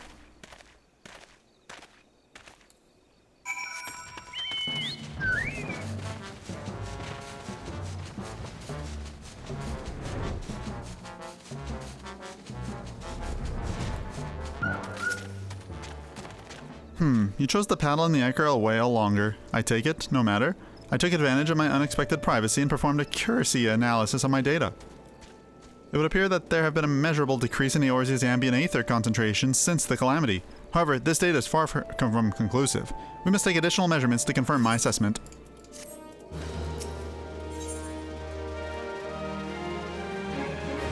Who better to serve the signs of the Seven Dawn than a humble scholar and his faithful assistant?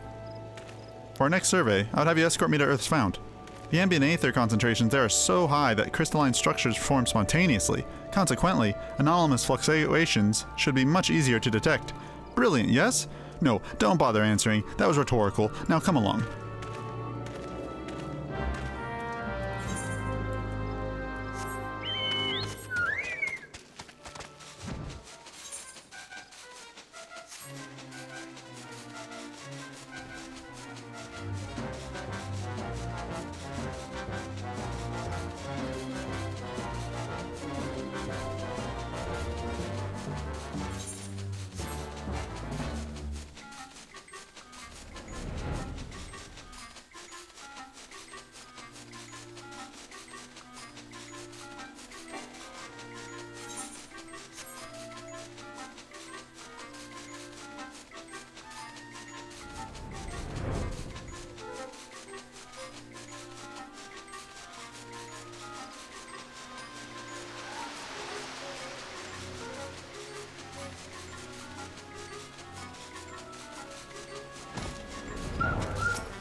You should be more than familiar with the procedure by now. Pray, find a suitable position from which to keep watch while I take measurements.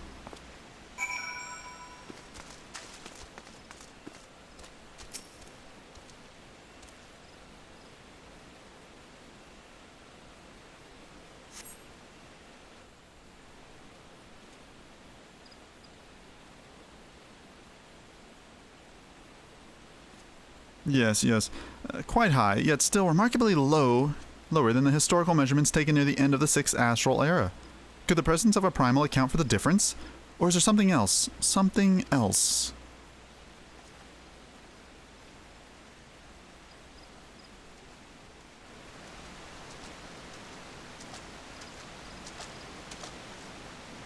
Something else. Scion, come here. I need you.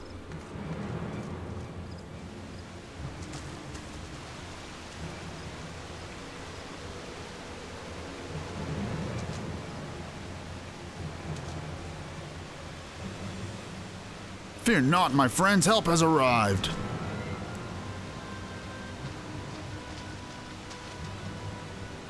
There you are, Tolucc. Hor and I were worried when you and your charge failed to return to the appropriated hour.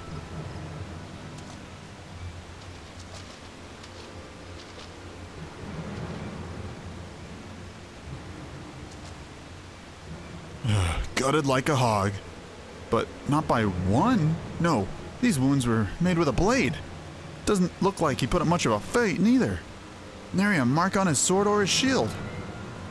I've heard nothing of any crystal braid operations in this area. What cause had Wilred come here? What should we do? We will see to the scholar's protection, Tolucc. Aye, and the boy's remains. You should return to the Rising Stones. The antecedent will want to know what happened here. And so do I.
Tolucc, you returned, and you seem troubled. Did the role of escort chafe you?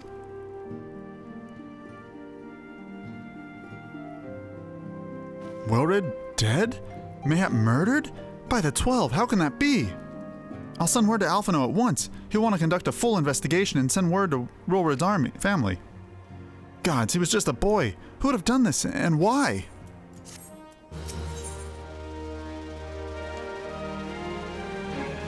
while others look forward to the impending royal banquet and feel they cannot help but look to the past.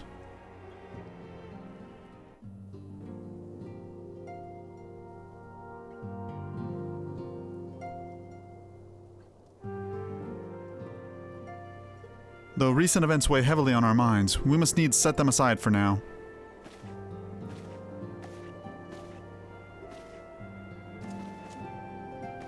We are come to a defining moment in Eorzean history. The grand commemoration of our joint defense of Ishgard, the first time in 15 long years that our people have stood side by side with our neighbors to the north and to fight in a common cause. This may mark the true rebirth of the Azorian alliance. Failing that, it should at least be the least to serve to bring our nations closer together.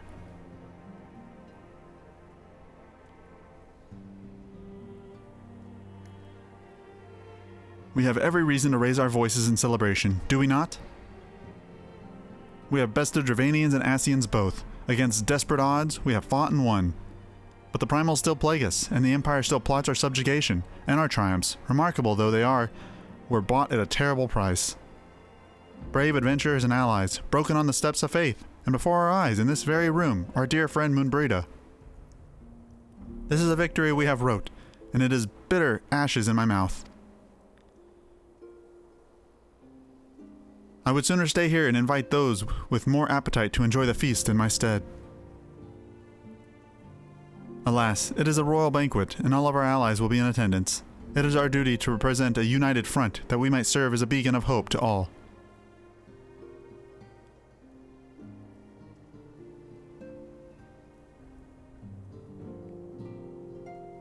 It seems I have no choice but to take my own advice.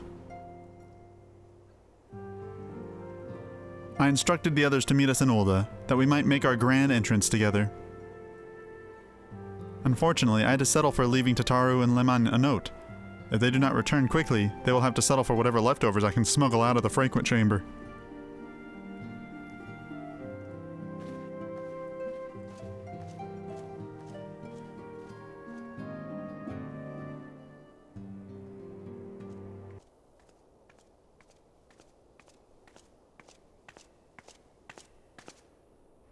Off to the big soiree, Tolucc? Raise a glass for me, eh? Or not? You don't look best pleased, lass. Something on your mind?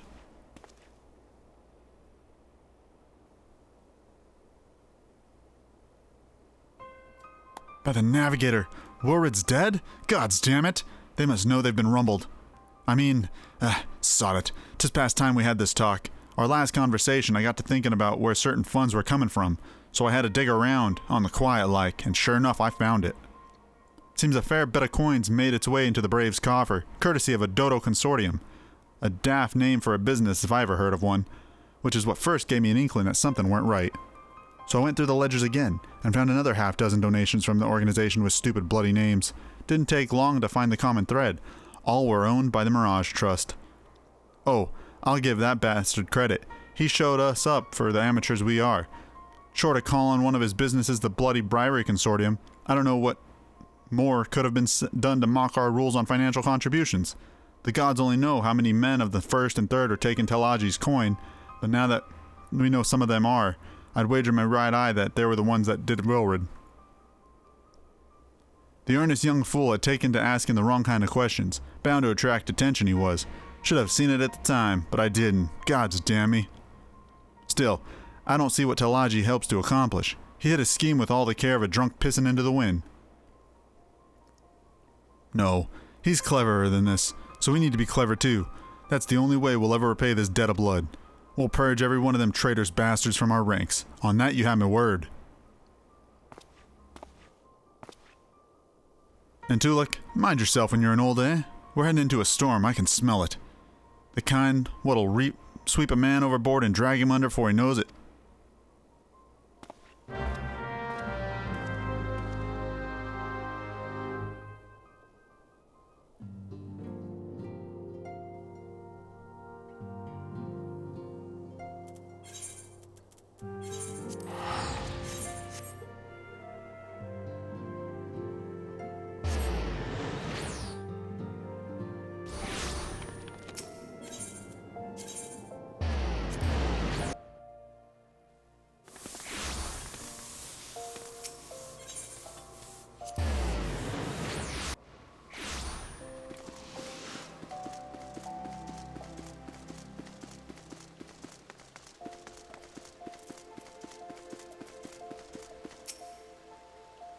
We have been waiting for you, Tolucc. The celebration is due to begin shortly.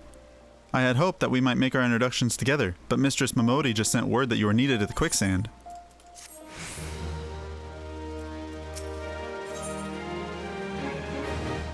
A hero must go where she is needed, and according to Minfilia, you are needed elsewhere.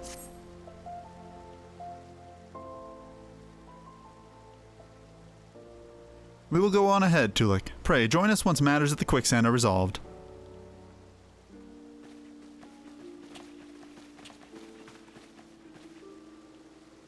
Give my regards to Momodi, and let her know that I will call upon her anon.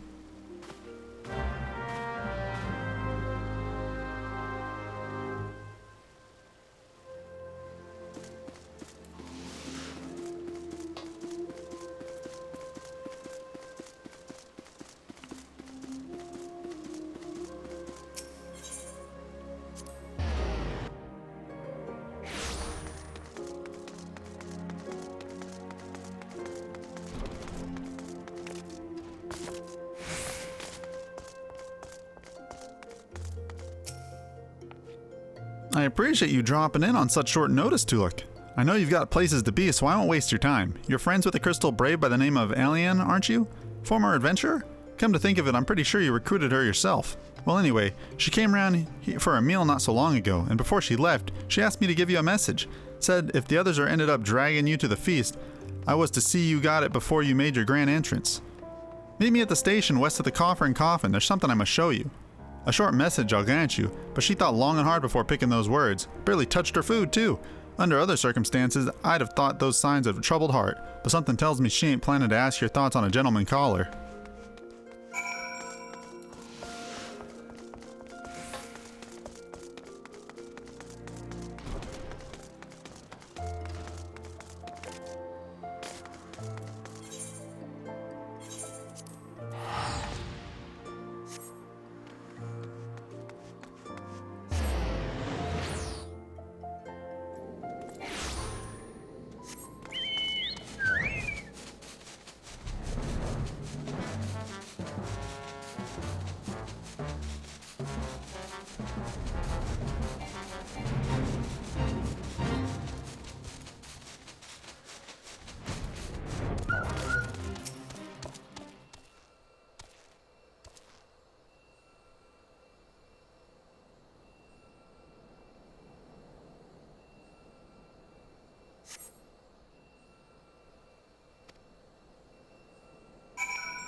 Tolucc, is that you? What brings you out this way?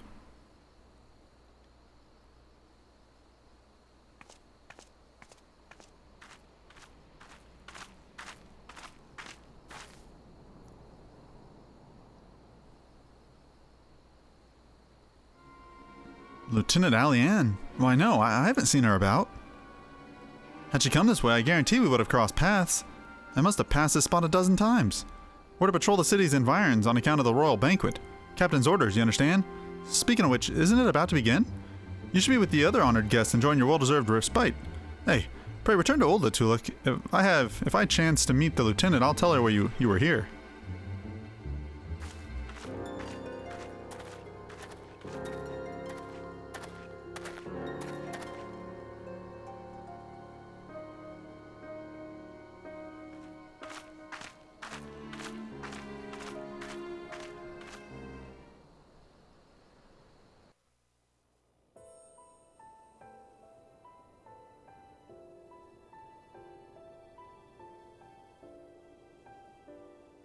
O Sultan Tree, hallowed spirit of my line. Through my weakness, the glorious house of Ul has all but disappeared beneath the sands. For want of the strength to raise it up again, it were better that it fall. Forgive me, but I know not what else to do.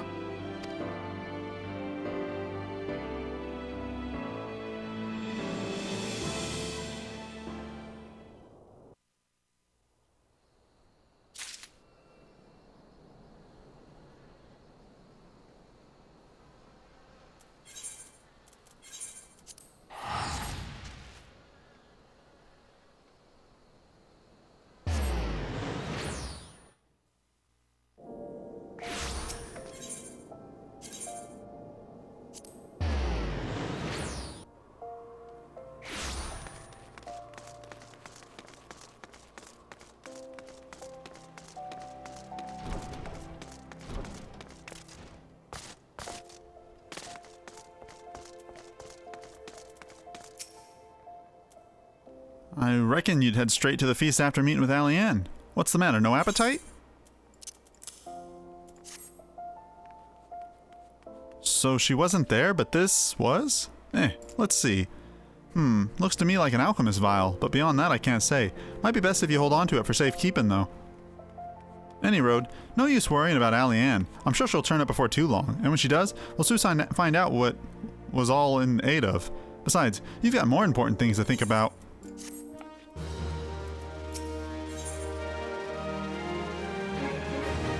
Judging by Momodi's grin, your star could not rise any higher. Would you believe that while you were away another message arrived for you? Well, one did. One delivered by a Sultana's handmaiden, no less. Seems Her Grace desires a private audience. Her handmaiden will meet you on the royal promenade and escort you to the Sultana's chambers. So what are you waiting for? Go on then, go!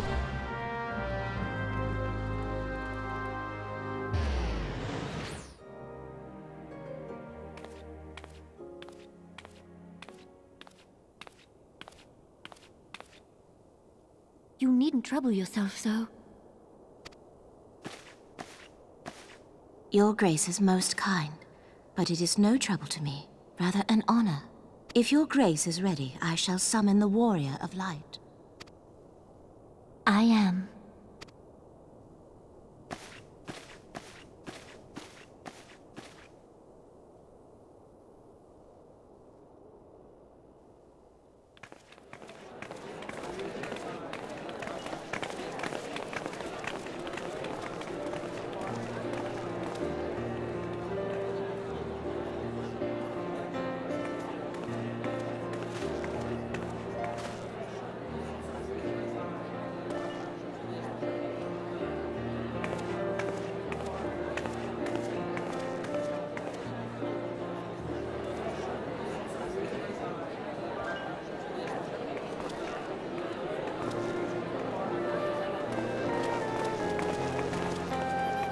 Everyone looks to be in high spirits.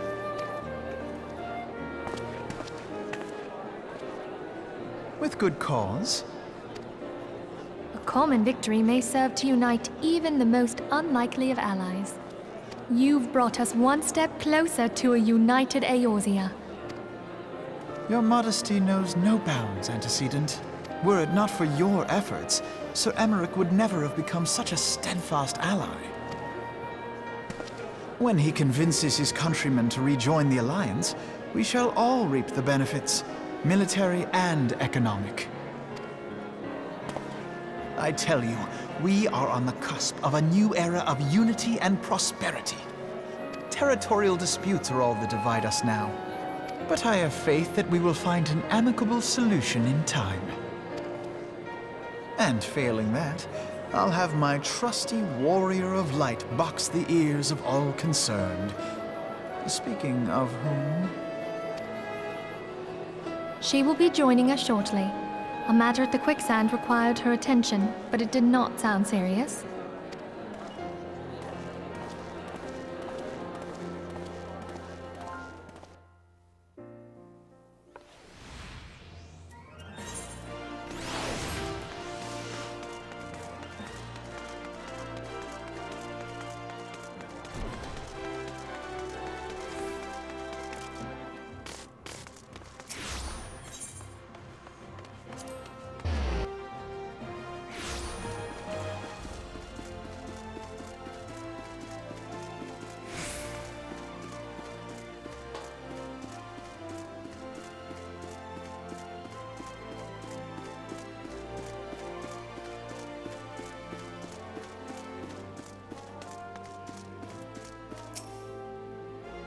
Thank you for coming, madam. Her Grace is most eager to speak with you.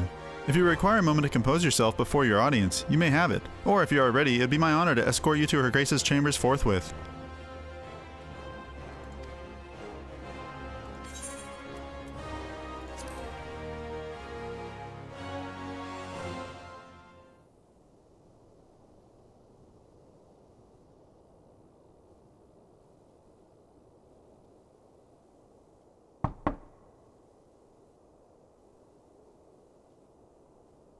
Enter. Your Grace, your guest has arrived.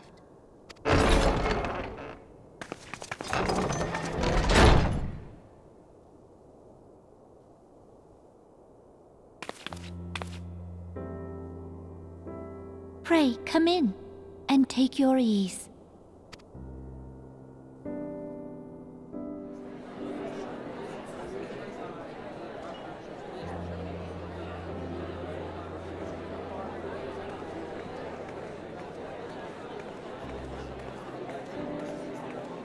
"'Tis well that the steps of faith held against the Horde.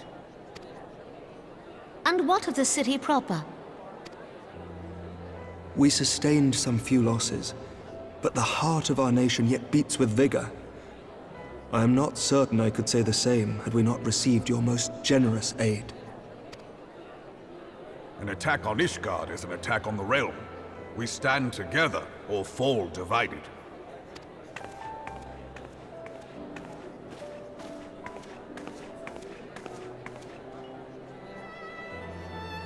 Such noble words, after the fact.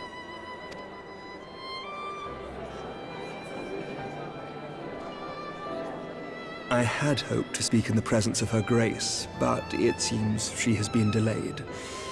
That being the case, now would seem as good a time as any.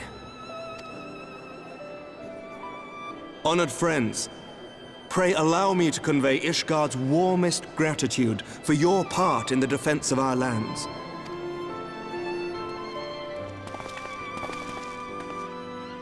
"'Tis upon the success of this very alliance that my recommendation to throw open the gates of judgment shall be founded. With the blessing of the Archbishop, it is my hope that Ishgard will soon be reunited with her long-estranged sister nations, and that Eorzea shall once more be as one."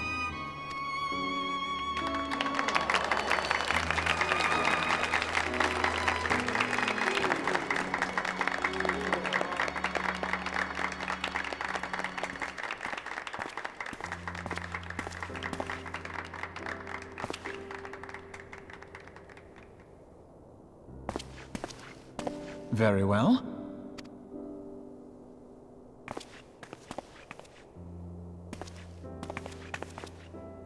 Is aught amiss? Nothing to worry about. I shall return anon.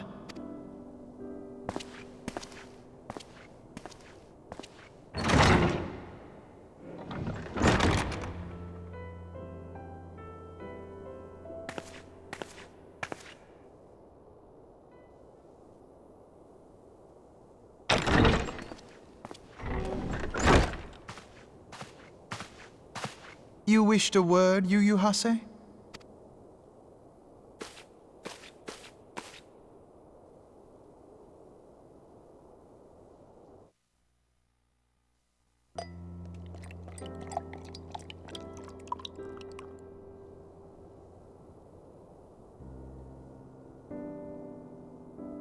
You may go. Your Grace.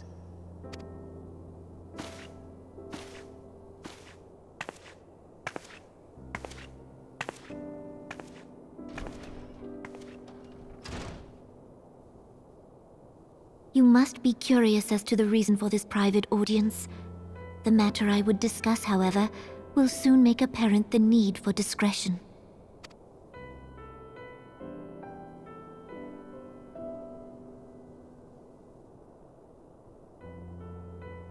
I intend to abdicate the throne and dissolve the monarchy.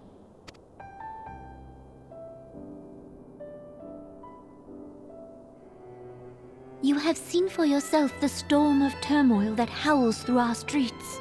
The government fails in its responsibilities, and my subjects suffer the consequences of our incompetence. But I will see them suffer no longer. The victory feast shall provide the stage on which I declare the dissolution of the Sultanate.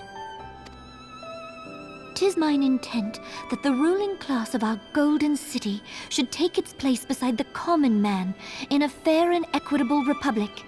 No more shall this nation bow to the whims of a privileged few. Yet, that which I propose will entail the tearing up of this city's very foundations. And even Roban, with all his strength and influence, will be hard-pressed to keep his footing on such treacherous ground. Thus would I ask you to lend him a steadying hand. You who have endured the wrath of innumerable foes are the one hero in whom I can place my trust. Will you do this thing for me?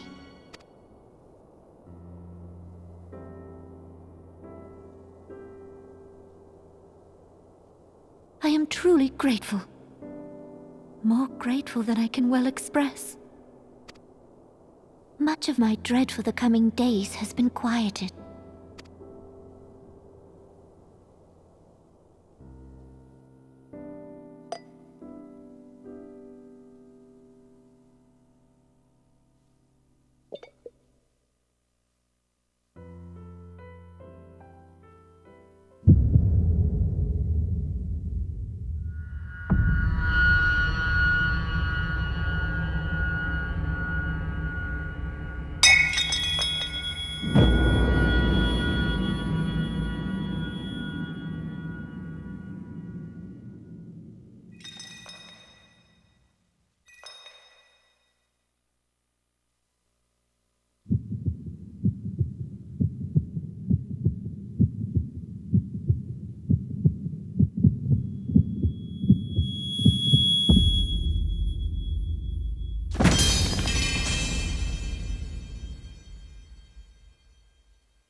Your Grace!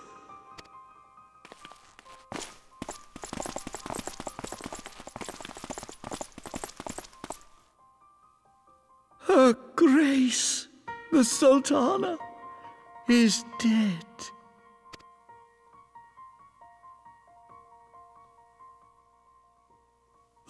Poison in her wine? You did this!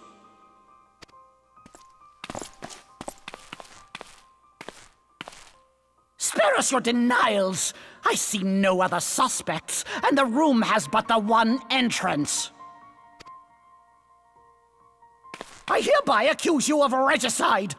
Men, arrest this viper!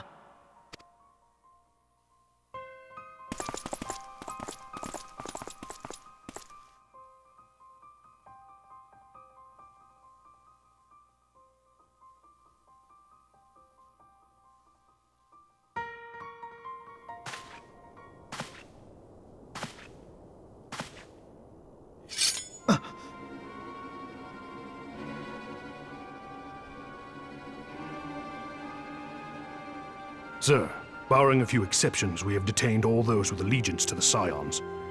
The Rising Stones is also under our control.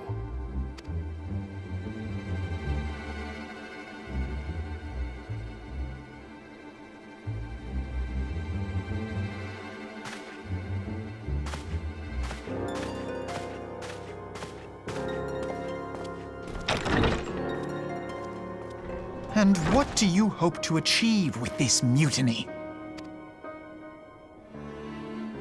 Why, that which we have striven for all along, Commander. The salvation of Eorzea.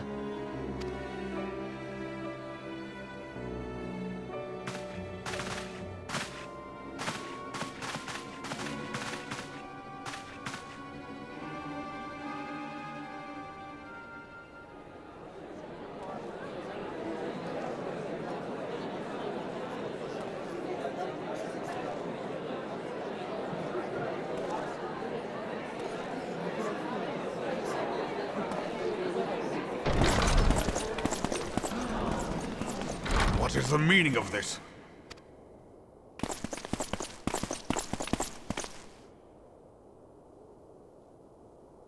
Knights from the homeland.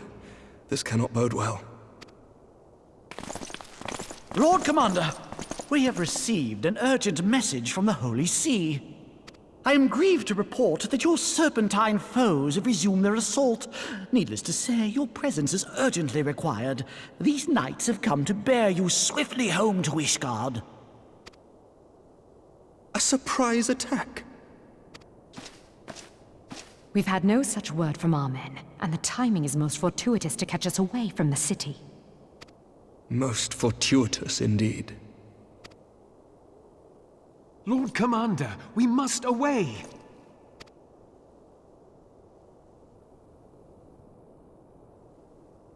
You have been a most gracious host. I hope that I might one day return the favor. Come, Lucia.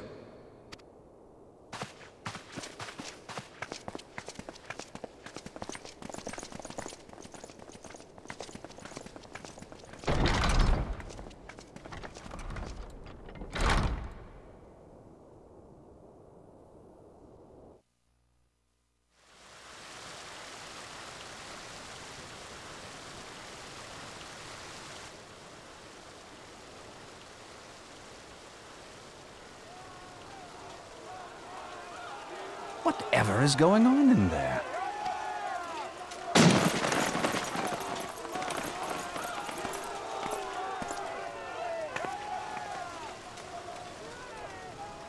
Ah, the ever-dutiful brass blades. I must apologize, but my dance card is rather full. Another time, perhaps? Thancred, of the Scions of the Seventh Dawn. You stand accused of committing acts of espionage in service to the Garlean Empire. Espionage? What in the seven hells are you talking about? Ah, if you're referring to that business with the Ultima weapon, then you must understand, I wasn't myself. Under interrogation, an Imperial prisoner revealed your involvement in numerous dealings with the enemy. We've also been investigating reports that you are a practitioner of forbidden arts. You'd best come along with us. You invite me to your party and now you want me to leave? I do so detest receiving mixed signals. Come then. I believe I've lost my appetite for this farce of a celebration.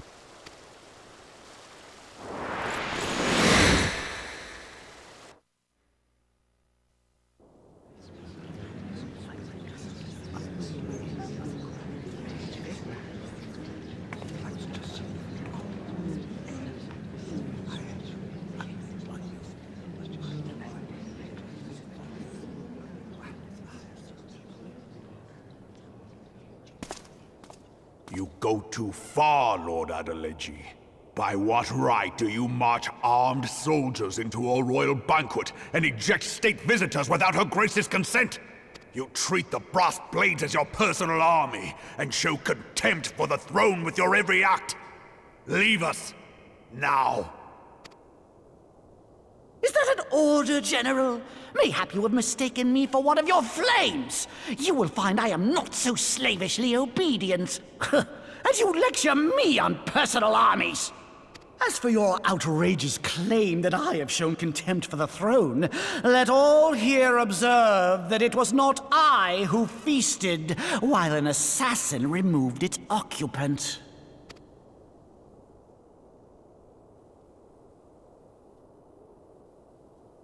I expect this is your idea of defending the nation, is it? This and diluting our forces through these distractions in Cartano and Kurthus. I do begin to see how the ranks of the Immortal Flames came to be riddled with Garlean sympathizers. You are plainly unfit for command. Wait, goddamn you. Your words make no sense. What assassin? You mean to say you don't know? We caught the vaunted champion of the Scions in her Grace's private chambers, not moments after the deed was done.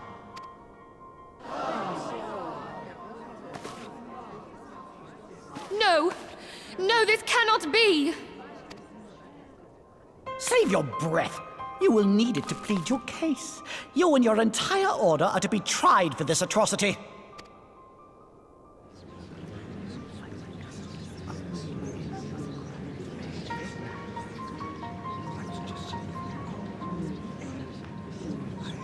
Bring in the prisoner!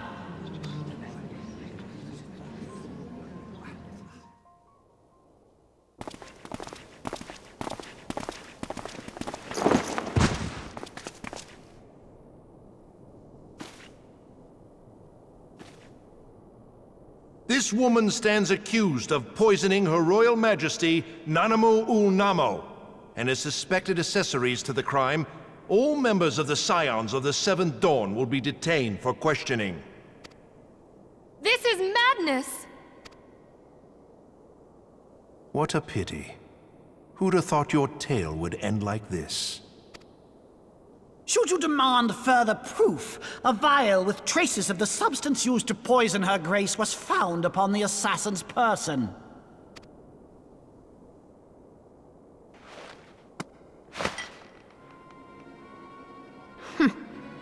How very convenient.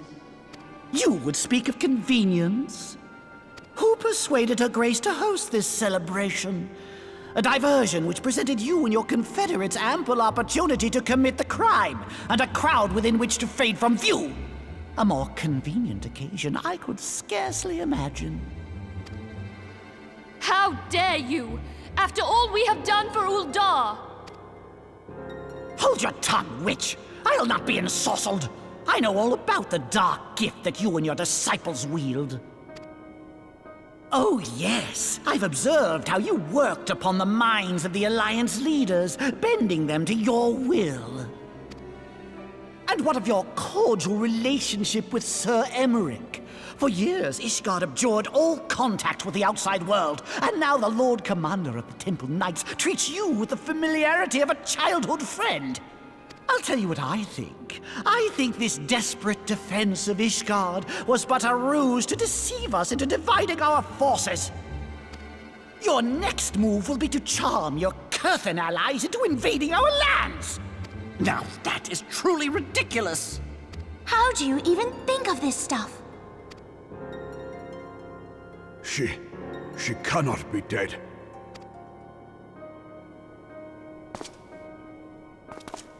Stand aside, Ilbert. I want to see the Sultana.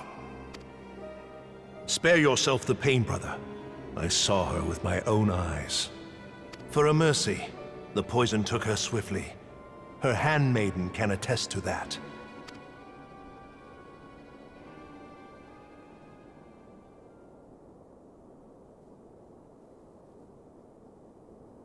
This cannot be.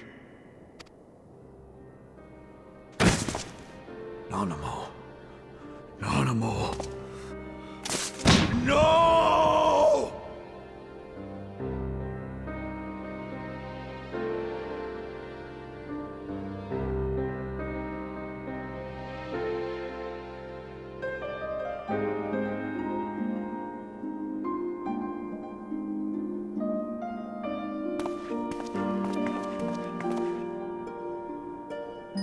Plainly, the Royalists can no longer be relied upon to keep our nation safe.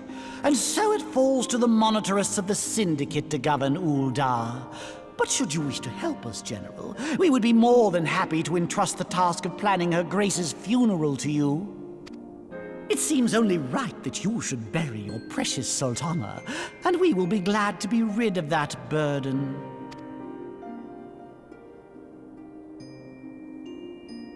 I'll bet you will. You more than any man. Whatever do you mean? I mean you had her killed, you black-hearted bastard!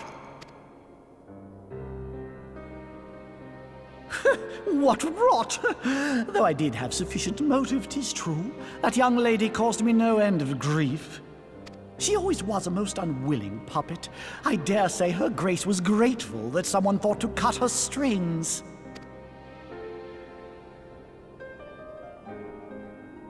You would mock her, then mock her from hell! What?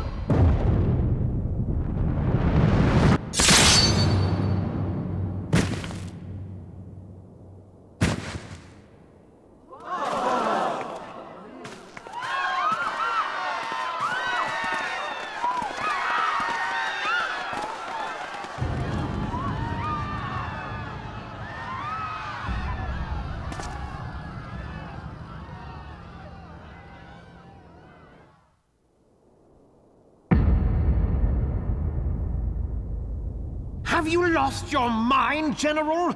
It is forbidden to draw steel in the royal chambers, much less slaughter our fellow syndicate members. You're one of them! You've been in league with the Scions all along!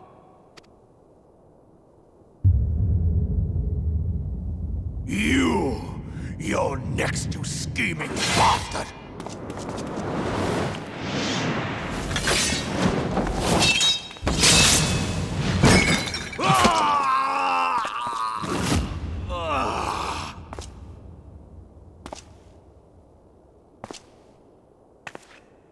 Oh, Raban! Seven hells! Admiral, we must leave.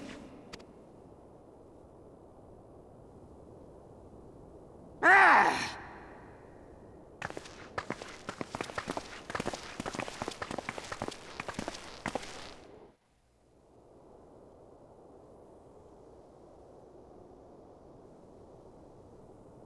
How unlike you, old friend. I did not expect to take your arm so easily. Take the Scions into custody. They have conspired to commit regicide. And arrest this traitor as well.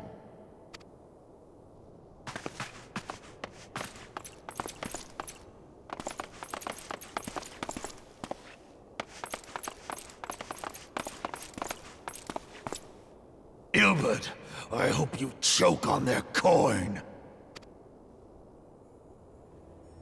'Tis better than the dirt I've supped on these long years. We can't all abandon Alamigo and become great war heroes as you have.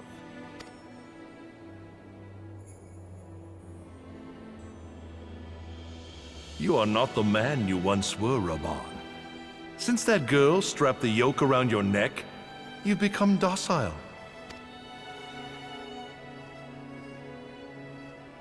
She took the mad bull and cut off his balls, and a bull that cannot rot is fit for naught but slaughter.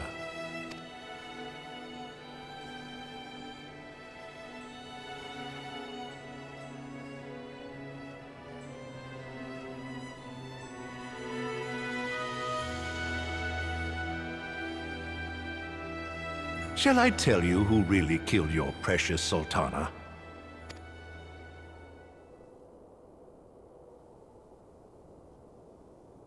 It was me.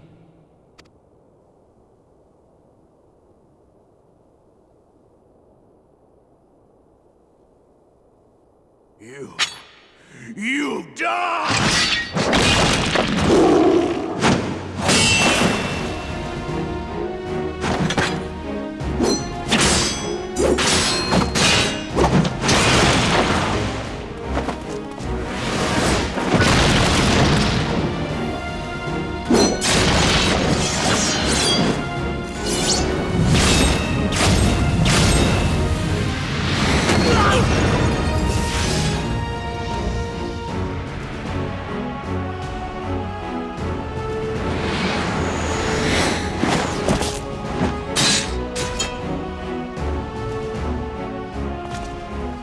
I never doubted you, not for a moment. But there is more to this than I yet understand. Flee this place. Clear your names.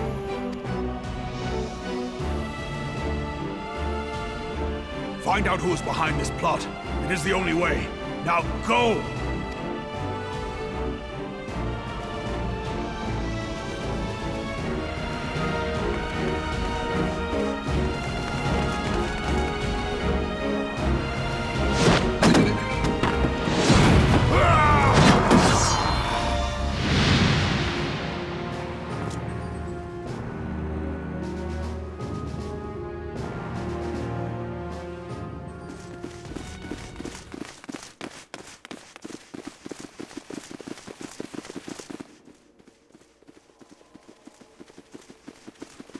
Ah, there you are. Thancred! Where have you been? Avoiding the fumbling advances of some very persistent admirers. When I realized the celebrations had turned sour, it seemed prudent to slip away and take stock of the situation. 'Twould appear that much of the city is already under tight guard. It occurs to me that expanding the Brass Blade's authority may not have been such a wonderful idea after all. The success of this plan was contingent upon those thugs having the run of the place. Just how long has this scheme been in motion? The careful preparations, the maneuvering of forces. I am inclined to agree with the General's insistence that a deeper plot exists here. So, would I be right in thinking we now have an excuse to pummel as many brass blades as we like? Unless you plan on pummeling them all, I'm not sure that will greatly aid our cause. The Sultana's assassination was but one part of the scheme. We too were its targets. And though we did not share Ponanimo's fate, we are yet hobbled by the charges laid at our door. Where now might we seek refuge? Where indeed, we may safely assume that our foe is thought to have the Rising Stones watched. Forgive me for stating the obvious, but our choice of destination will matter little if we cannot secure an escape route out of Ul'dah. Happily, I believe I can provide one. Papa Shan once told me about the passages hidden in the walls of the palace. If I recall correctly, the fireplace in Nanimo's chambers conceals the entrance to a tunnel. It should lead outside the city and allow us to avoid any messy confrontations.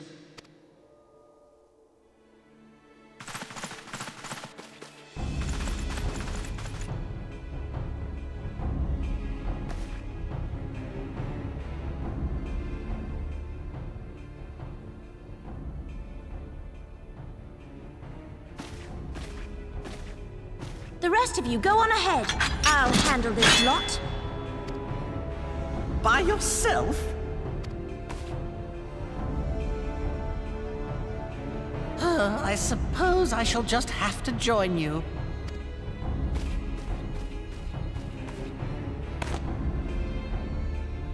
Crystal Braves too, huh? Now this should be interesting. Ida! Papalimo!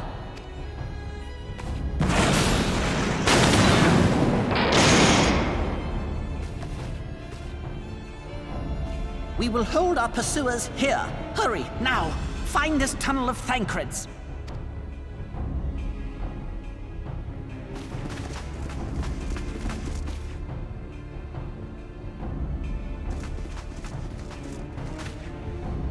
Minfilia, we cannot linger!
Now look what you've done.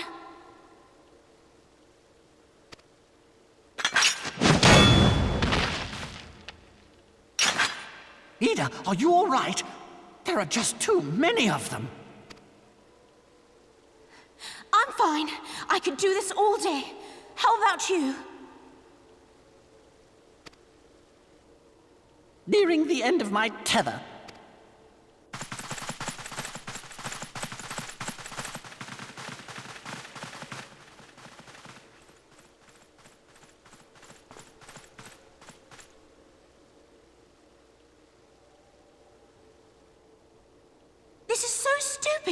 We're the scions of the Seventh Dawn, the ones who stand between this realm and the evil that's trying to destroy it. And if you think we'll leave the stewardship of Eorzea to the likes of your masters, then you're sorely mistaken.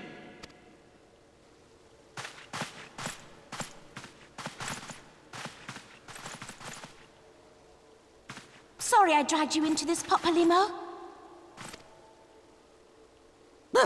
'Tis hardly the first time, and I'll be damned if it will be the last.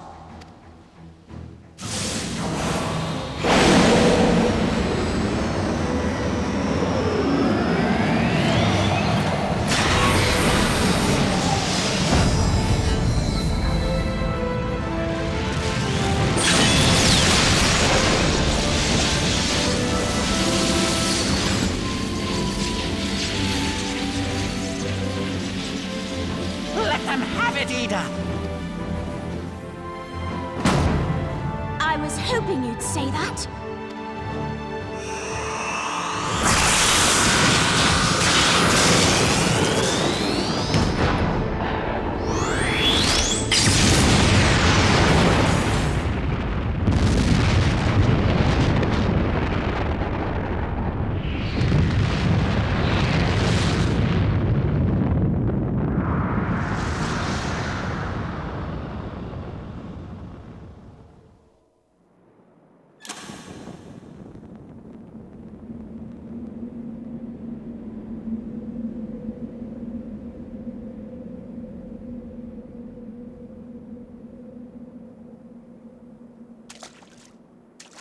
I never knew such a watercourse existed beneath Uldar.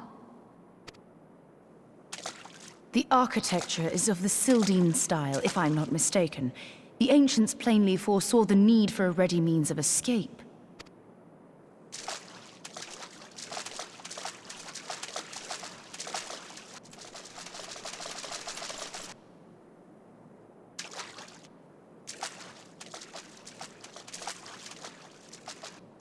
This way! Well, that didn't take long. It seems these tunnels were not as secret as I had hoped. You two go on ahead. Thancred and I will deal with this. What do you mean to do? Only that which is required to ensure that the dawn's light survive to brighten the morrow. Fear not, antecedent. You haven't seen the last of these fair features. My friends.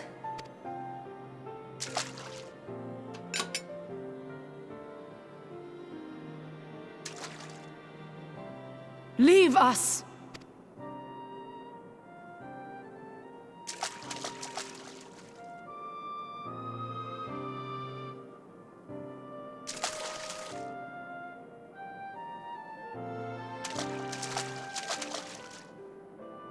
What is the plan, milady? Shall I take the dozen on the left and you the dozen on the right? The odds are not exactly stacked in our favor. Numbers will count for little when I bring the tunnel down upon their heads. Though I cannot say I relish the thought of being entombed with you for all eternity. You wound me. I will have you know that many a maid would kill for the chance to spend forever at my side. Now, may I have the last dance?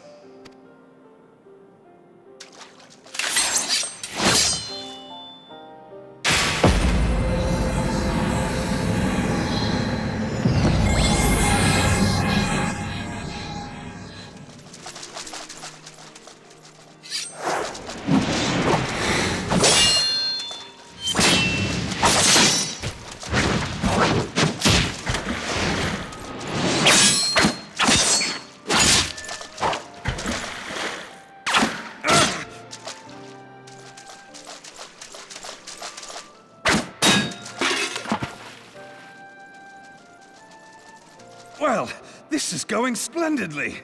Now would be a good time, milady! 'Tis done!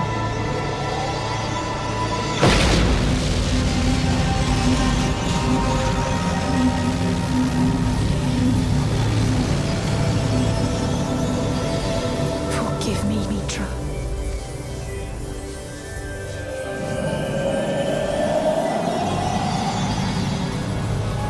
Farewell, Ophelia.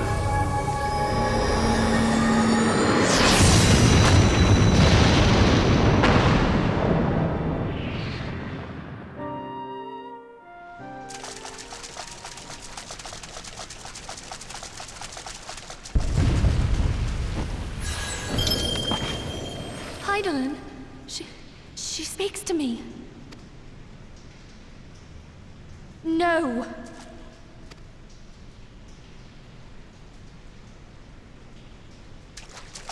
I must remain behind, but you cannot stay with me. Please, you must go on. You are the warrior of light. You are hope for the Scions and for all the realm. As long as your flame continues to burn, the light of the dawn may ever be relit. You must escape and save Eorzea from those who would plunge it into darkness.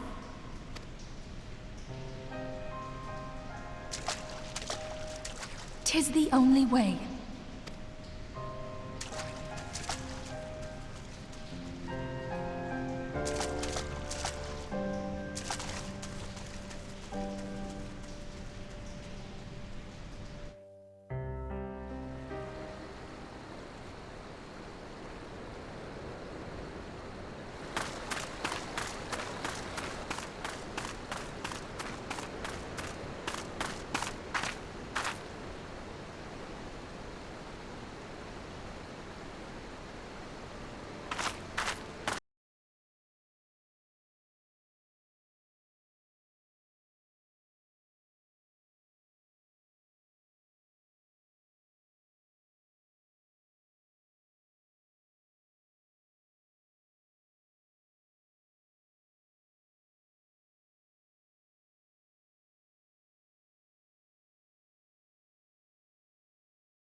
All has been arranged as you desired, my lord.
Nalbrius is no more.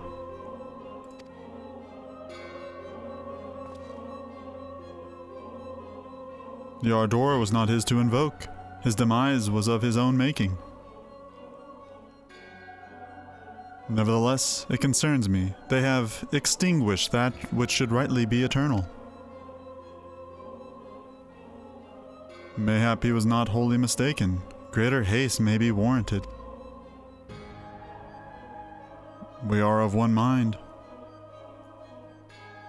The northern lands, then?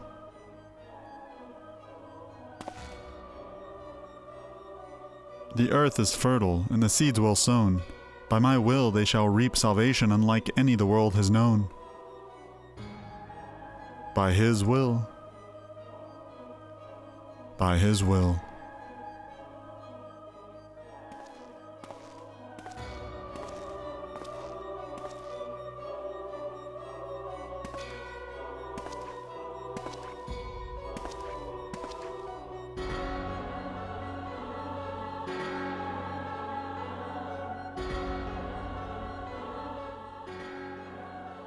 I have answered thy summons, emissary. Speak and make thine intent known.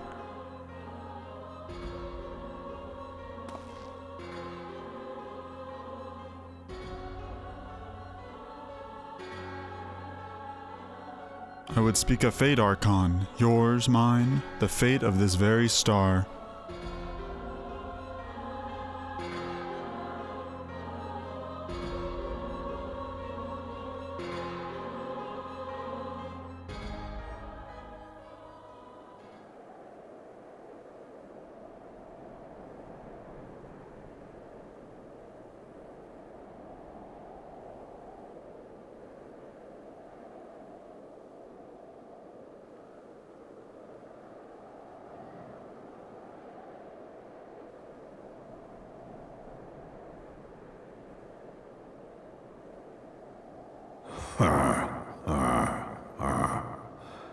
Thou thinkest sanctuary lieth beyond.